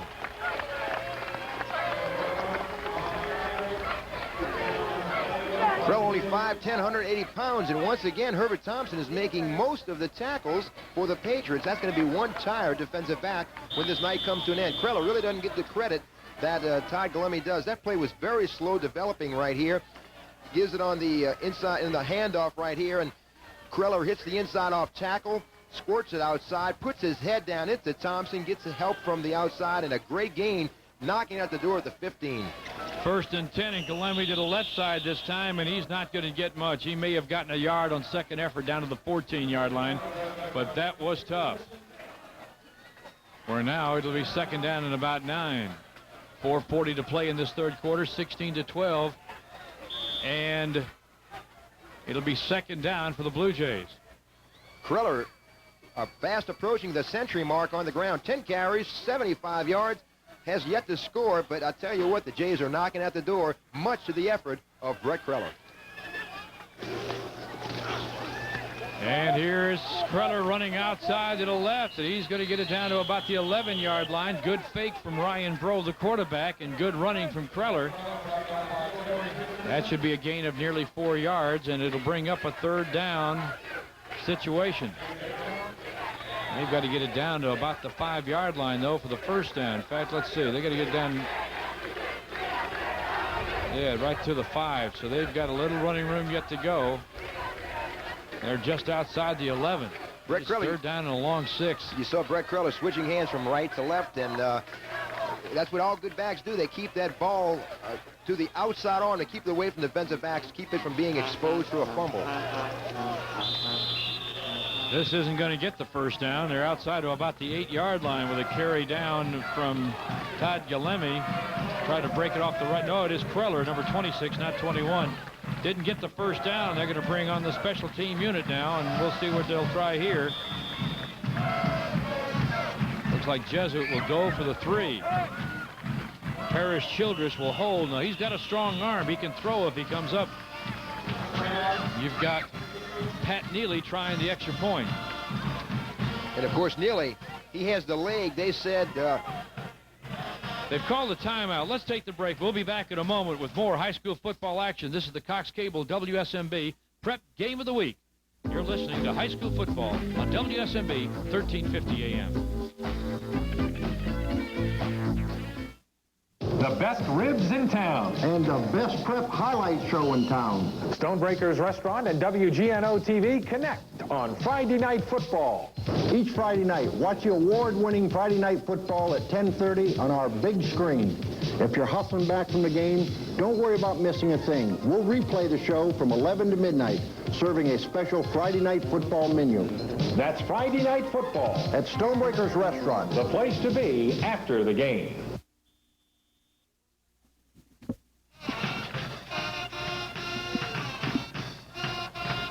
All right, here we go. It's a fake and rolling to the right, looking for the throw. The quarterback in this situation is the kicker, Neely. And Neely throws incomplete, so that means it'll be a takeover now on downs with John Ehret taking over. Holy smokes. That didn't go well. Pat Neely, he has the leg, obviously he has the leg strength. Mark Sanji, as I started to say earlier, before our break, Mark Sanji said with a tired leg, Pat Neely has kicked him through from 50 yards, and the junior is probably one of the better kickers, will be one of the better kickers in the metro area for the 1993 and 94 season. And this may be the year of the kicker. There's quite a few kickers around the state this year. Pat Neely may be the best out of New Orleans in quite some time. From the 9-yard line, 1st down, 10 yards to go. The Ehret Patriots will take over the football. It's in Billington motion. The quarterback Lambert tries to follow his fullback Fazan through the hole and gets it outside the 10 to about the 12-yard line. So he got about 3 yards, trying to get a little more room to maneuver with.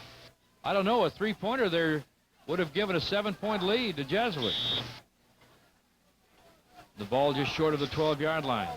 2nd down and about 7. Wideouts are left and right. High backs. In motion Billings. And the quarterback, Lambert, didn't have much room. Let me tell you, he took the snap, faked the handoff, looked like he may have wanted to pitch outside, but he didn't get the chance to pitch outside because he was being wrapped up by Ranieri, the linebacker, number 38. Eugene Ranieri was all over him, a 5'9", 185-pound senior. It's a good shot of Corey Lambert. Larry, we mentioned it before that a lot of the big schools looking at him, Iowa State, UCLA, Syracuse, Minnesota, and Nebraska. And, of course, one advantage for the Bruins is Corey had a cousin that played at UCLA just a couple of years ago. 3rd down and 6 from the 13-yard line. Got to get to the 19. Rolling right. Lambert on the run. Can run. Won't throw. Will run. Breaking tackles. Diving. They have gotten the first down. I'm sure he did out to the 24-yard line. They'll mark him down with his knee hit at the 23, but that's enough for the first down. And he had to shred tacklers as he got that first down. Great individual effort, and we said great athleticism by the Patriots. Again, they looks like they're starting to get a little more confidence in that offense. Corey Lambert starting to kind of stir things up and getting the ball moving. And you just feel a little more momentum going to the Patriots here in the second half. 1st and 10, ball at the 24-yard line. Patriots backed in a hole, have now gotten out of that hole, and they've got some room with eye backs. Oh, a little mix-up on a play here. They're going to have flags everywhere. Bazan started to break for the hole. The snap hadn't been made yet, so the offensive line started surging out with the defensive line coming across, and I would think it'd be a legal motion or legal procedure on the offense here. Flags everywhere. Bazan didn't move prematurely, and as you mentioned, they may be a little jittery, and they have to shake the butterflies. Maybe the butterflies are not completely gone from this first game, and you can see it's carried over into the second half. They're checking with Tanner Tritico, the defensive captain for the Jays, and yes, they'll step it off. Illegal motion. Illegal motion is the call, and inside the 20-yard line at the 19 is where it's placed, where it's 1st down and 15. Got to get to the 34. A minute to go here in the 3rd quarter. There's been no scoring in the 3rd period. Billings goes in motion to the near side where we are, and here's Corey Lambert. He'll keep it on the option, crossing the 20, maybe the 21-yard line.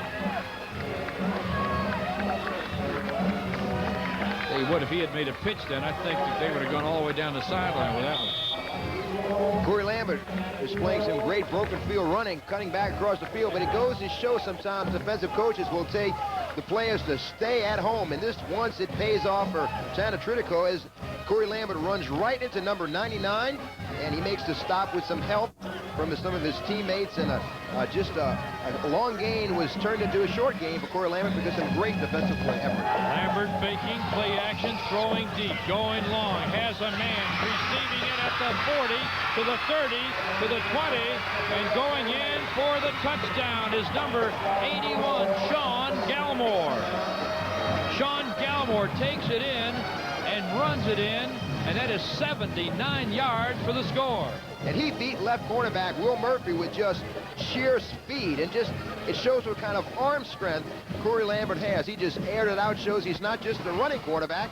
He steps back and just aired it out maybe 40, 50 yards, Larry, and quite an athletic effort right here, right into the waiting arms of the wide receiver. He beat Will Murphy, and as we mentioned, he dances into the end zone, and Sean Gallimore, the big senior, puts the Ehret Patriots ahead here with 5 seconds remaining in the 3rd period. A 2-point lead, their first lead of the ball game.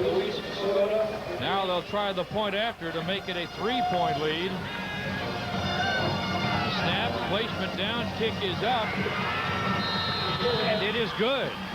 And the score now is 19-16, a 3-point lead for Ehret. We'll take a timeout and be back with more of the action on Cox Cable WSMB's Prep Game of the Week. You're listening to high school football on WSMB 1350 AM.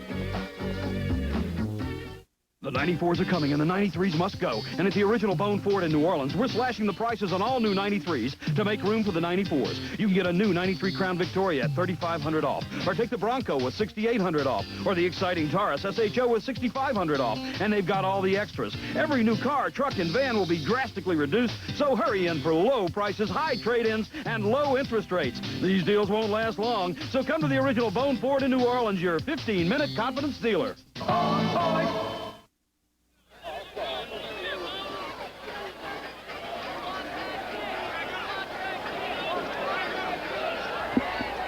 5 plays, 91-yard drive, just 2:57 off the clock, but the big one, a 79-yard bomb. Lambert to Gallimore. The PAT is good. and it is now 19-16, a 3-point lead for the Patriots, who are down 16-0 after the first quarter. Holy mackerel. Here's the boot. Whistle's blowing it dead before he could get going. Tarantino received it, but didn't have a chance to run it back. And that last play, when the opportunity that Jesuit had when they could have gone for a field goal, that may play a big role right now. But don't count out Pat Neely. Pat Neely has the leg strength from anywhere from 40 to 45 yards out. I tell you, he's got quite a leg, so they're going to have to respect Pat Neely. And he's got the opportunity to go for a last-second field goal if need be, and his leg strength is just as important to the Jesuit Blue Jay offense as Morton Anderson is to the New Orleans Saints. Luis Escoda will be kicking off. He is a 5'9", 155-pounder, but boy, he gets a leg into it.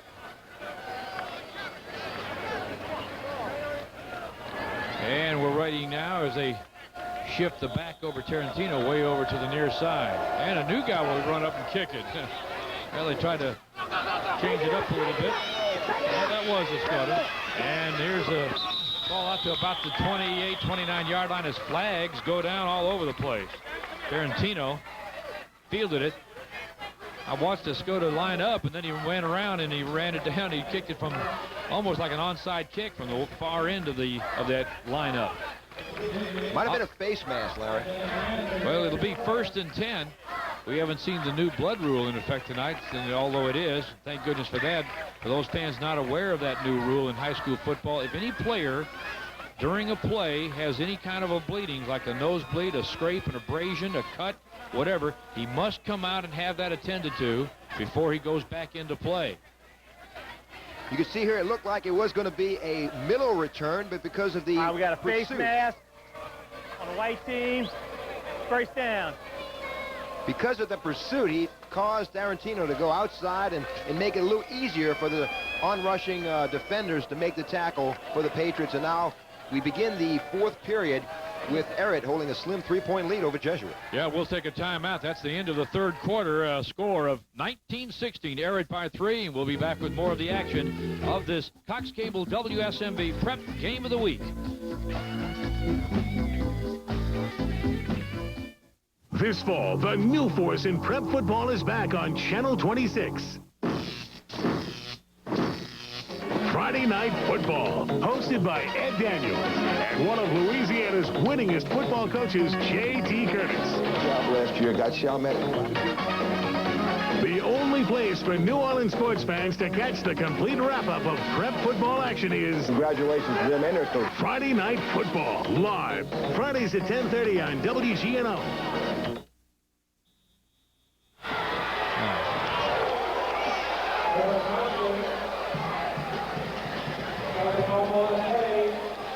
Here we go. They're getting back on the field, getting ready to play, and the kickoff will be fielded. It looks like it'll be on the 3-yard line.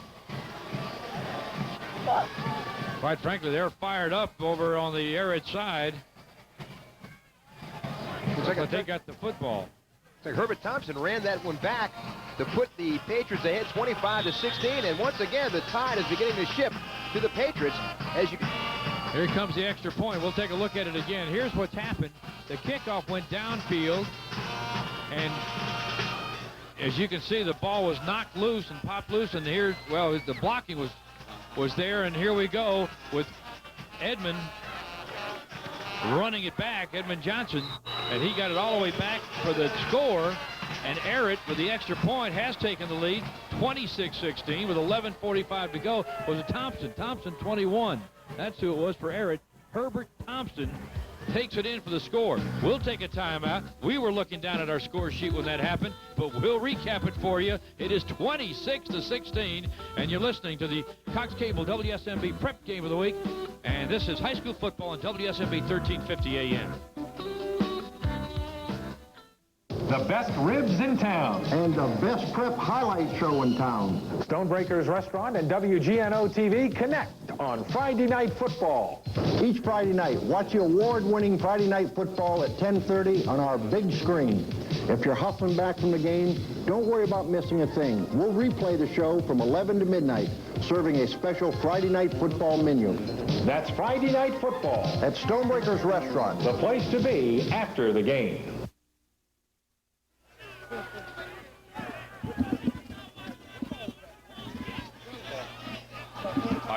Again at Ted Gormley Stadium, everyone. Ehret had kicked off. Tarantino was trying to return it. Was spun around. The ball went into the air. Herbert Thompson recovered it in the air and returned it in for a touchdown. That fumble recovery, a turnover and score, has made it 26-16. Now we're back to action again, and Tarantino returning it again on the right side. Oh, he is hit. Smack kept his footing and got it up near the 30-yard line on second effort. He got hit and popped and backed up a couple of yards and then surged forward again and got it up near the 38-yard line. A good return this time for a very determined Tarantino. I hate to play the soothsayer, but as I mentioned early in the game, Larry, it may take 35 points to win this game. I may be a little bit on the conservative side there. You can see Tarantino returning this kick. Great athletic ability. And the senior taking a great shot right here. Wow, what a shot. Laid on him by Johnny Mitchell, a sophomore. We talked about Tarantino keeping his beat, keeping his balance, going down the field. And right now there's mix-up in the backfield. And Ryan Bro tried to hand off to Todd Galemi, and they collided in the backfield, and that will be a loss. Luckily, they didn't turn the ball over. This Cox Cable WSMB Prep Football Game of the Week is brought to you in part by Kenner on the Move and Bone Ford in New Orleans, your 15-minute confidence dealership. You kind of get the feeling, Larry, Mo is starting to swing over to the Ehret Patriots now with them holding a 10-point advantage here with 11 minutes to go in the fourth period. Well, they scored the last 26 points, and there's 11 minutes to go in this game as Ryan Bro rolls left, throws on the run, has it complete. Spinning off that tackle up to the 45, 46-yard line goes Matt Roger, his first reception of the night. He is a senior, 5'9", 170-pounder. Matt Roger got good hands, tough. He's a good blocker. He possesses 4.65 speed in the 40. The one thing about Mark Sanji and the Jesuit Blue Jay coaching staff, they want to try to throw. They would like to throw. They don't want to have to throw, if you know what I mean. And right now it's getting to the point where they may have to throw the ball, and it changes the complexion of the offense just a little bit. Third down and a yard to go at the 34-yard line. Power I formation. The quarterback, Ryan Bro. Hands off. Todd Galemi right side. Hurdles into the line. Looks like he got the first down up near the 49-yard line. Let's go down to the field now with Lance Jacob. Larry, some dramatic events, and you can feel momentum change. The Jesuit bench right now really starting to flatline. There's no life on the bench. They're looking for a big play from their offense to get things started again. A 4-point lead is now a 10-point deficit. Back up to you, Larry. Yeah, it was interesting. They had a 16-0 lead at the quarter, a 16-12 lead at the half, and now they find themselves down in the fourth quarter, 26-16, a 10-point deficit. First and 10, 48-yard line officially. One back offense with a wing back and a handoff to Kreller. Big hole up the middle, and he bulls his way down to the Ehret 40-yard line. Give credit to Terrio and Cole, Martina, Monica, and Vincent up front, blocking and getting some people off their feet as he gets a first down to the 40. And you can see the replay of tonight's game on Saturday at 3 and at 8 p.m. and again Sunday morning at 11 on Cox Metro Channel 10. The ball did pop loose, but Jesuit Blue Jays retains possession. It was after the whistle, and the Jays are lucky to hold on to it. And once again, Brett Kreller fast approaching that century mark in rushing for the Jays. At the 40-yard line, first and 10, 9:53 to play. And here's Todd Galemi out of the slot back position, and it didn't fool anybody. He didn't get back to the line of scrimmage. He may have lost a yard. They're in a hurry-up offense, no huddle. They'll mark it outside the 40, near the, well, between the 40-41. He didn't get back to the 40, and that was the line. He lost maybe a foot or so. Galemi averaging 105 per game last year. He's way below his average from the 1992 season. But again, as you said, it's early in the 1993 season. There's a lot of football yet to be played. And they're using Kreller probably a lot more than they had last year. It is second down, no gain officially, and 10 to go with a slot to the right. Eye backs, play action fake. Good block from Galemi. Here's the pass downfield. That diving effort goes incomplete at the 2-yard line. The intended receiver was Ben Tarantino. Credit great coverage on the part of Ronald McPherson, the cornerback for the Ehret Patriots. And a good throw, but also great defense. You see Tarantino here running a flag route right here. Great coverage by McPherson. Really cut him off. Tarantino with a great effort, a diving one-handed effort. Just a little too long for the senior Tarantino. 9:01 to play in the game. Todd Galemi has rushed 20 times for 56 yards. He scored the first 2 touchdowns of this game, but that was back in the first quarter. Play action fake. Galemi with a good block. Bro on the run. Throws. It goes incomplete. Broken up on the far side, intended for Matt Roger. Good defensive effort there from Jim Mathern, the linebacker. And I think Jesuit is coming out of their game plan because of necessity now. They're starting to throw the ball a little bit more, again, out of necessity. It's not their game plan. They like to run the ball. Here, Ryan Bro rolling right, looking for a receiver. Matt Roger, the target, just couldn't find the handle right here, in and out of the hands of the senior. And once again, stops the clock, 8 minutes, 54 seconds. But more importantly, it's now a 3rd down situation for the Jays. Beautiful night for football here at Tad Gormley in New Orleans. And it is 3rd down and 10 at the 40-yard line. Downfield on the blue. Penalties declined. 4th down. Ooh, a loss of down with the ineligible receiver downfield. And that'll happen sometimes when the quarterback starts rolling and running around back there. And with 4th and 10, a kicking situation. And that will hurt the Jays as they try to get back in this ball game. They're down 10 points after leading by 16 early. One man deep for the Ehret Patriots. You've got Herbert Thompson, who has already scored a touchdown tonight on a freakish kind of play. He'll field it at the 13. To the 15 and hit hard. Keeps his feet, though, at the 10. Gets back to the 15 and a little more to the 18-yard line. Well, he wouldn't be put away, although he was hit very hard. Robert Martin, the big junior, number 76, did lay a hand on him and really put a good shot on him, but he really didn't wrap him up. You see Ryan Bro right now getting some medical attention. 9 attempts, 3 completions, 43 yards, but is yet to break into the touchdown column right there. I'll tell you what, the Blue Jays go all out, don't they? They have even blue mouthpieces. See a great hit right here by number 76, Robert Martin, the big junior. Didn't hold on to him. And Herbert Thompson slides outside, and a great open field running by the senior. High backs, play action fake, and the quarterback will keep it. Corey Lambert on his feet, spinning his way to the 30-yard line. He just takes that ball out of the hands of the fullback Fazan and then keeps it like a play action pass and just keeps rolling and running, and he rambled his way up to the 30-yard line where it's a 1st down. And you see that Ehret is really gaining a great deal of confidence with their offensive prowess now, and they're starting to hit on all cylinders. Bazan has been very quiet, but Lambert has been really a handful for the Blue Jays defense, both passing and running. The only score in the 3rd quarter was a Lambert to Gallimore 79-yard touchdown. Herbert Thompson scored on a kickoff starting off the 4th quarter of play, and all Ehret has done is score in this 2nd half. Here we go with a play that's not going to get much across the 30, 2 or 3 yards maybe. Getting up off the bottom of that stack. Taking a look at it, I don't know. It looked like Corey Lambert, the quarterback, tried to weave his way, but he didn't have any room to weave, and he only got a couple of yards to the 32. 2nd down and 8.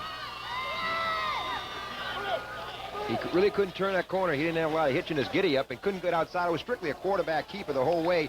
It wasn't an option, and Corey Lambert, you can see, I think Billy North would like to see Corey Lambert hold the ball. You'll see a little less option now, and maybe Corey running the ball more this final 7 minutes.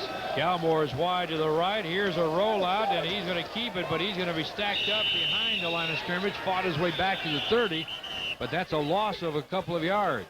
He had Gallimore streaking down the sideline. He looked like he may have wanted to pass.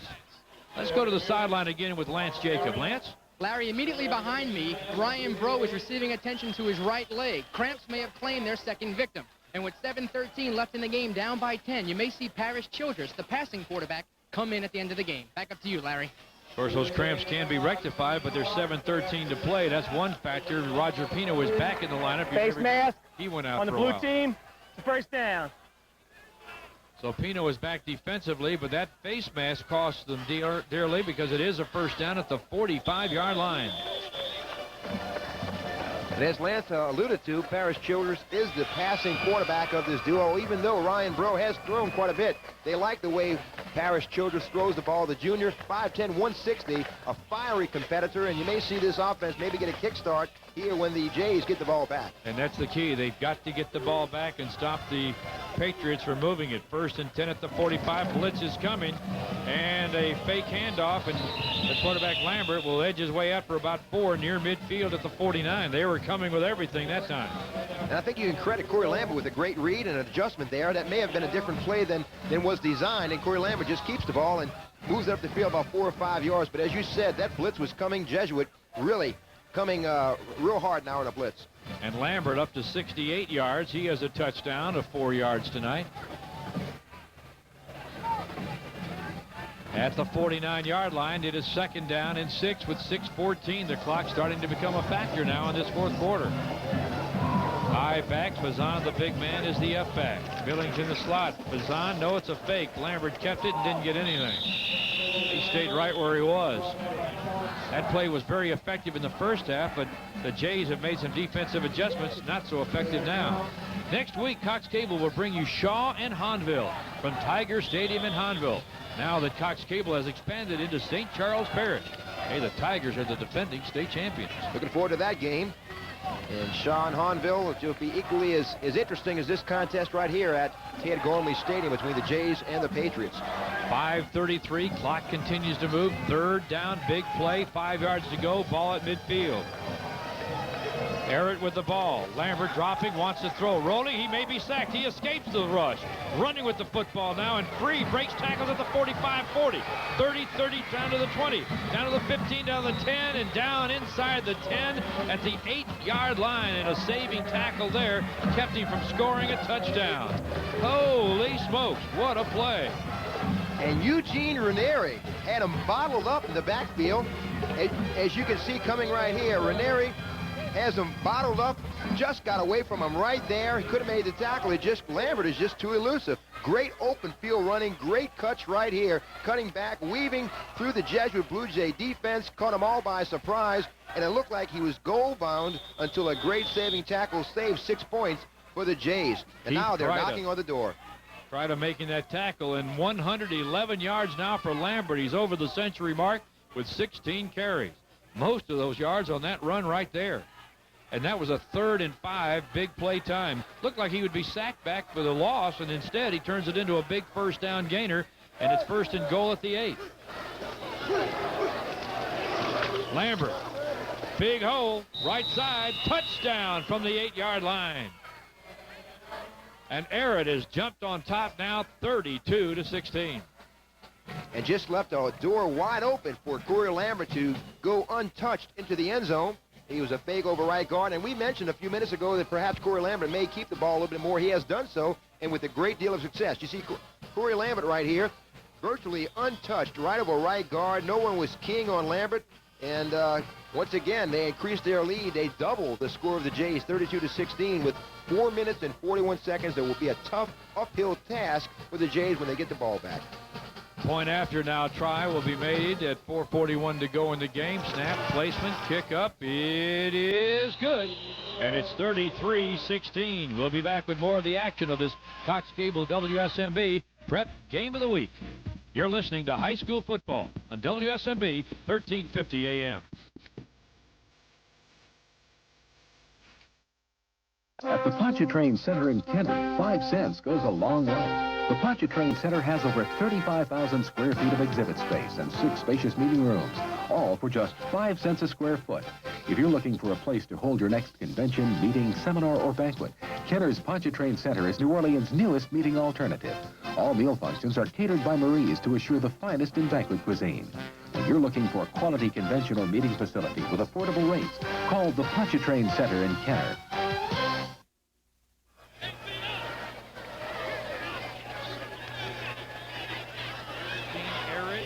17-point lead, and remember, Ehret had a 16-point deficit to overcome. So we're back again at Tad Gormley with a big lead for Ehret with 4:41 to play. And it seems like so long ago that Jesuit held that 16-0 lead in the first period. Here's the kick. Tarantino will take it to the 20, to the 30. Oh, was he smacked down at the 35-yard line. You talk about a big hit. There it is. Oh, baby.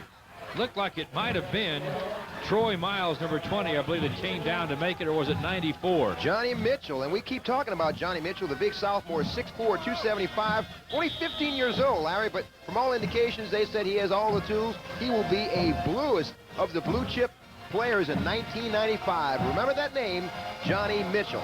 He made a hit there, didn't he? All right, let's see what happens here. Let's see who the quarterback is. Yes, it looks like Bro is back in there. First down and 10, and Ryan wants to throw, dropping back, going to the sideline for the wide receiver, Matt Roger, but it's incomplete.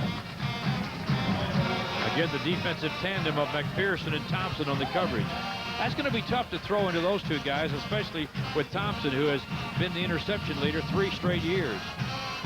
The Jesuit Blue Jays have prided themselves on ball control. That last scoring drive for the Ehret Patriots, 6 plays, 82 yards, most of that coming 42 yards by Corey Lambert on a scamper, consuming 4 minutes and 8 seconds off the clock. Lambert culminated that drive with an 8-yard run, putting the Ehrets up 17 points, 33-16.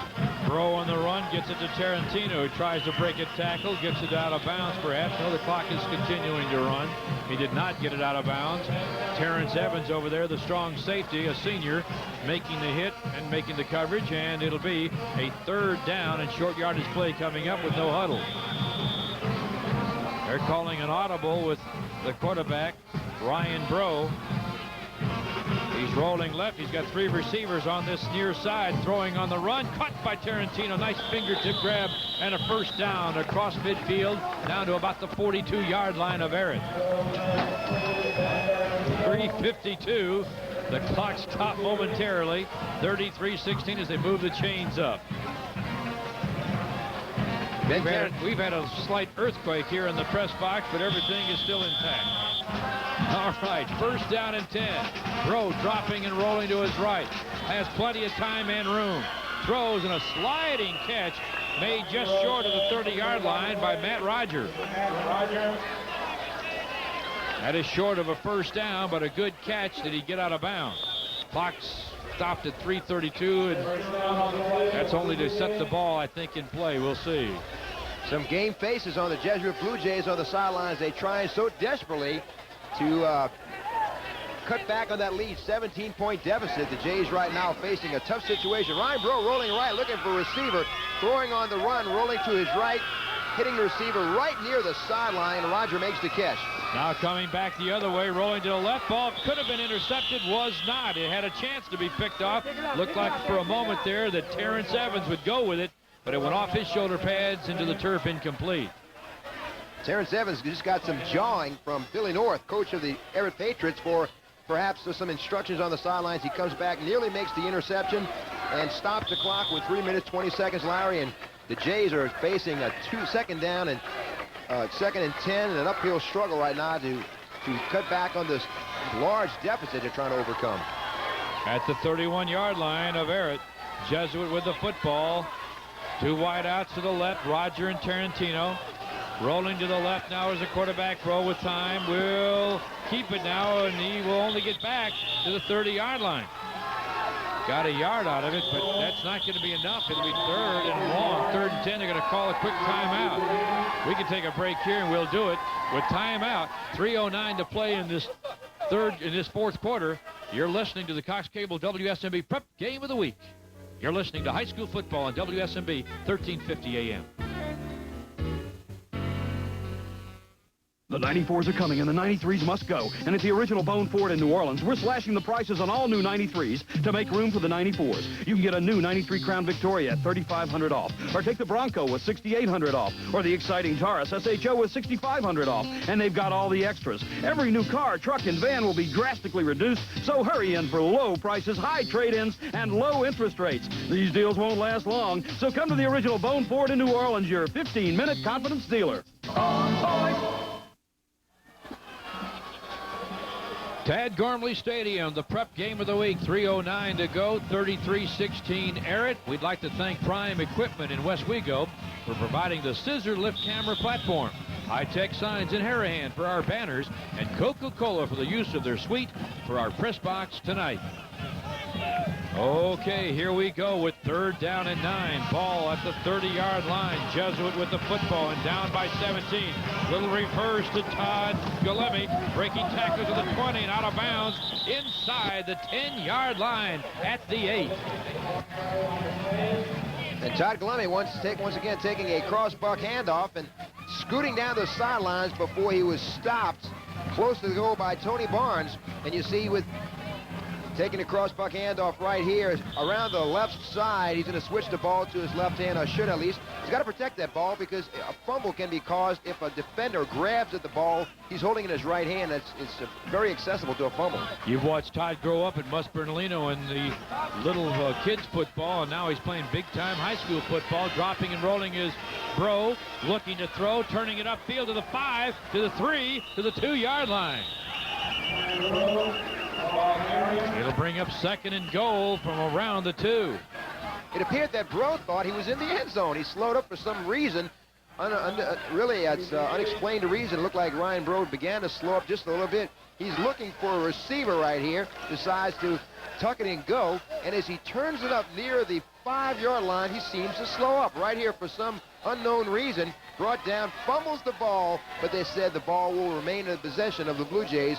Fortunately, with just 2 minutes and 29 seconds, the clock keeps ticking away, and every tick is almost the nail in the coffin of the Blue Jays. All right, let's go down to the field with Lance Jacob.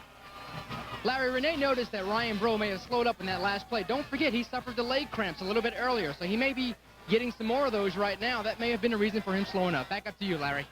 Good point there, because he did take a little like he was going to slide into second base, didn't he, when he got down to about the 3.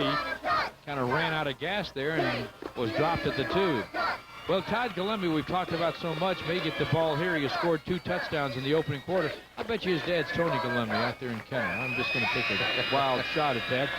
At any rate, 2:29 to play in this one. 33-16 the score. Ehret by 17. 2nd and goal at the 2. And the Jays try to close that gap. Full house backfield with a power eye. The tailback, the up back of the back is Galemi. He gets the call straight ahead. Touchdown, Jays. And you have a horse you ride him. Galemi with his 3rd touchdown of the evening and really doing an outstanding job offensively. He doesn't have as many yards as you would think, but he does have 3 scores to his credit beginning of the 1993 season, off to a great start with the junior running back, Jesuit. His 3rd touchdown of the night from just outside 2 yards, almost 3. As you saw there, 3-yard touchdown score, and let's take a look at it again. Boy, he hits hard into the hole, doesn't he? Yes, he's got good vision, and when he hits that hole, he's got a nose for the goal and just edged it over. A good drive, a good surge, and touchdown. The Jays cut back just 2 minutes, a little over 2 minutes to go here, but they cut it back to a 10-point deficit, and the Jays are going to have to get the ball back. 33-23, and Cox Cable WSMB's Prep Game of the Week. You're listening to high school football on WSMB, 1350 AM.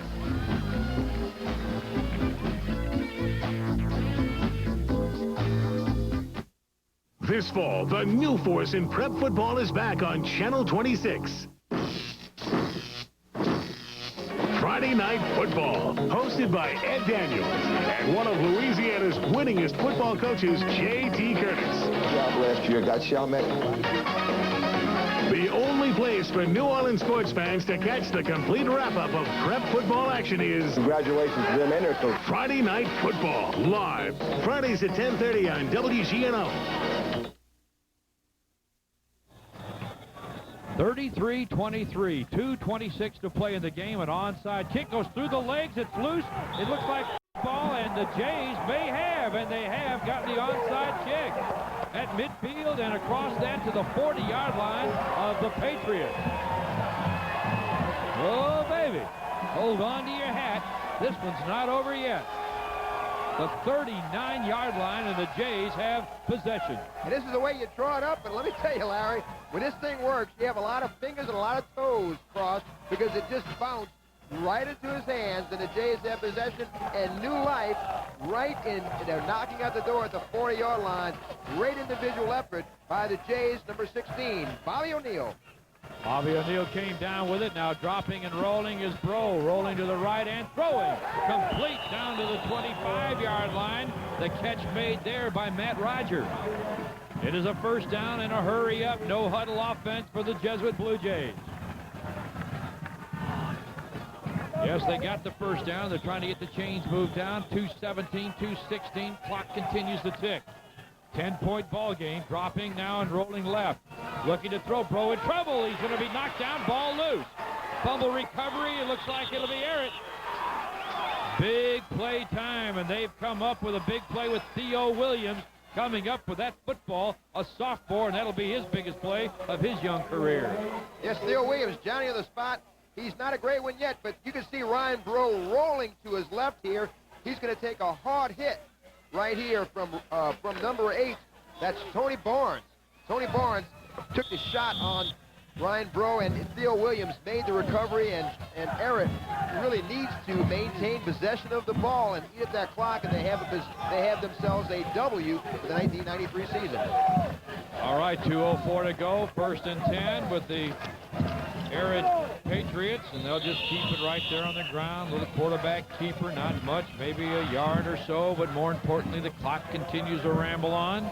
1:53, 1:52. Now timeout will be taken by the Jays, stopping the clock with 1:49. We'll take a quick timeout and be right back. We've got this Cox Cable WSMV Prep Game of the Week. You're listening to high school football on WSMV 1350 AM. This fall, the new force in prep football is back on Channel 26. Friday Night Football, hosted by Ed Daniels and one of Louisiana's winningest football coaches, J.T. Curtis. Job last year got Chalmette. The only place for New Orleans sports fans to catch the complete wrap-up of prep football action is... Congratulations to them and their coach. Friday Night Football, live, Fridays at 10:30 on WGNO.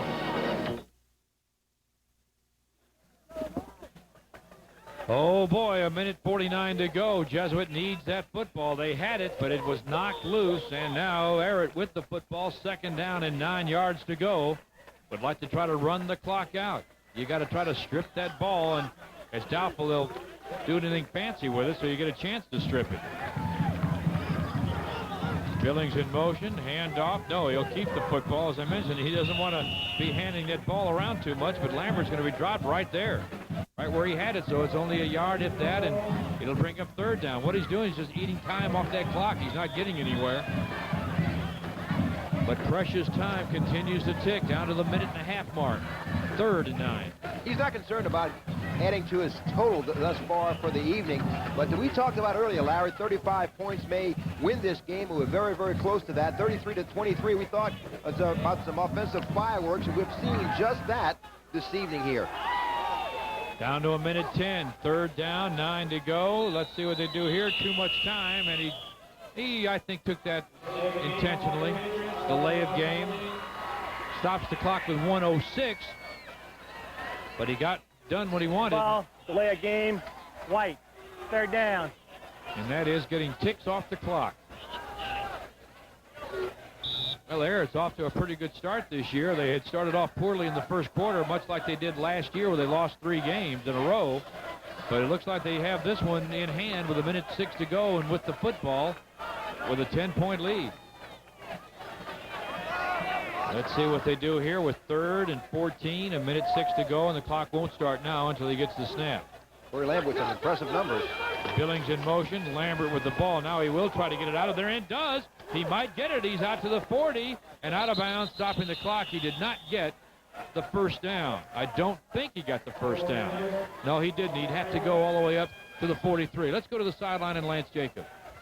Larry, how about the day for Corey Lambert? Through the air, on the ground. I'm going to take a wild stab in the dark and say he may be our MVP of the game. Back up to you, Larry. Pretty good shot there with a 79-yard touchdown pass. He's had a 8-yard touchdown run.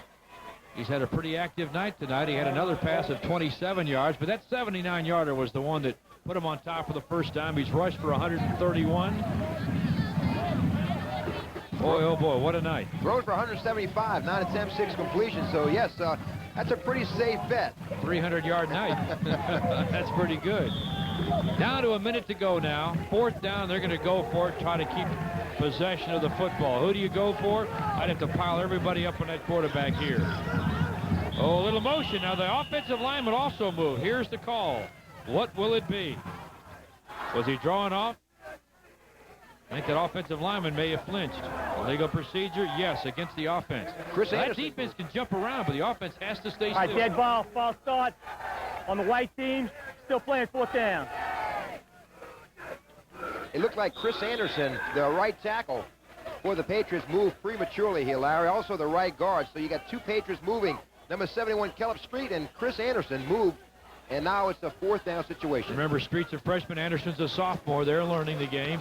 And here's Lambert trying to weave his way. May do it. He does. He gets the 1st down. What a play on a 4th and 7. He weaves his way to midfield and gets the 1st down. And Ehret will maintain possession with 49 seconds remaining. The other big run he had was on a 3rd and 5, you may remember, where he got it all the way down to the 8-yard line in a 1st down. But anyway, great field awareness by Corey Lambert. 39 seconds, and there's really not much the Jays can do with a 10-point deficit. Corey Lambert just gonna fall on the ball and walk away with the W for Coach Billy North and the Ehret Patriots. All right, at 27 seconds, the clock continues to move on down.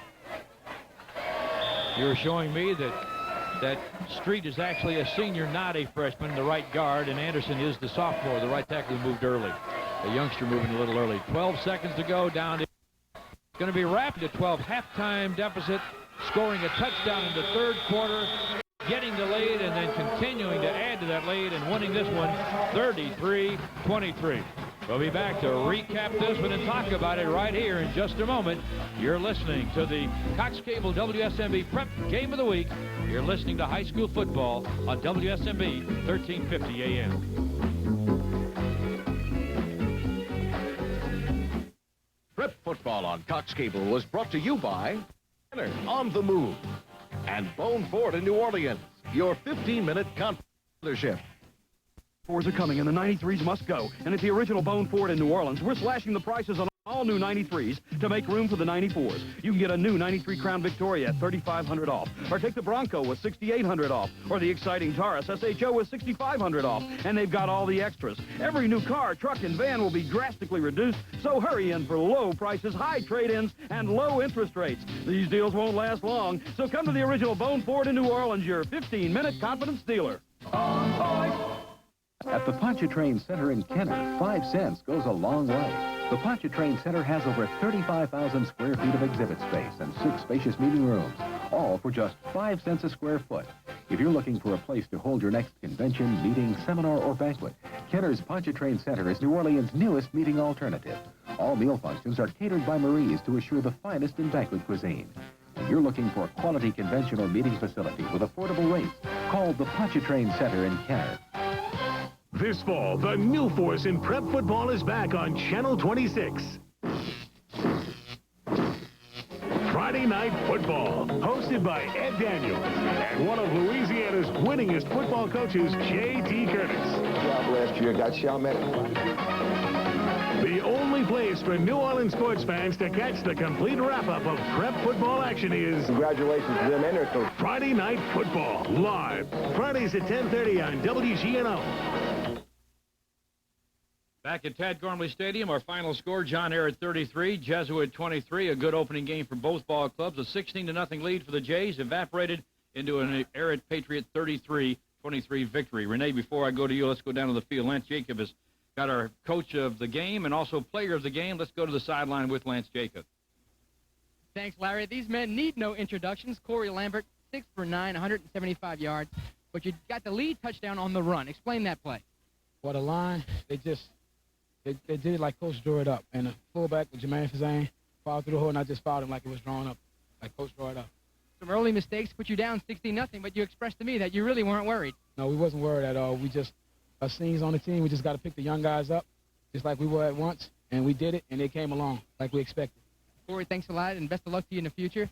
Coach, the Jesuit Blue Jays gave you a nice battle tonight. They're going to be a good football team. Well, they are a good football team. It was a heck of a game. We're very fortunate to get out of it alive. You have to give Jesuit a lot of credit. You know, I give our young kids a lot of credit, and our coaching staff for hanging tough. And you had mentioned earlier about the team getting on top early. It might pull the momentum through, but I think the second half told the tale tonight. I can't give enough credit to our younger kids and, of course, 2 or 3 seniors that made great plays. We talked about early game jitters before. Did your team overcome some, or did you make any adjustments? Obviously, you overcame some, but did you make adjustments? Yeah, I don't know if we had jitters, but Jesuit made some good plays. Our defensive coach, Coach Thibodeau, made some adjustments, and I think we shut them down pretty good in the second half. Offensively, our offensive staff made some adjustments, and we just have some babies in certain spots, and they aged a little bit tonight, along with the head coach. Well, Coach, a great victory. We're going to present this trophy, the Cox Cable Game, the Player of the Game trophy. Now, that goes to Corey Lambert at the end of the year because of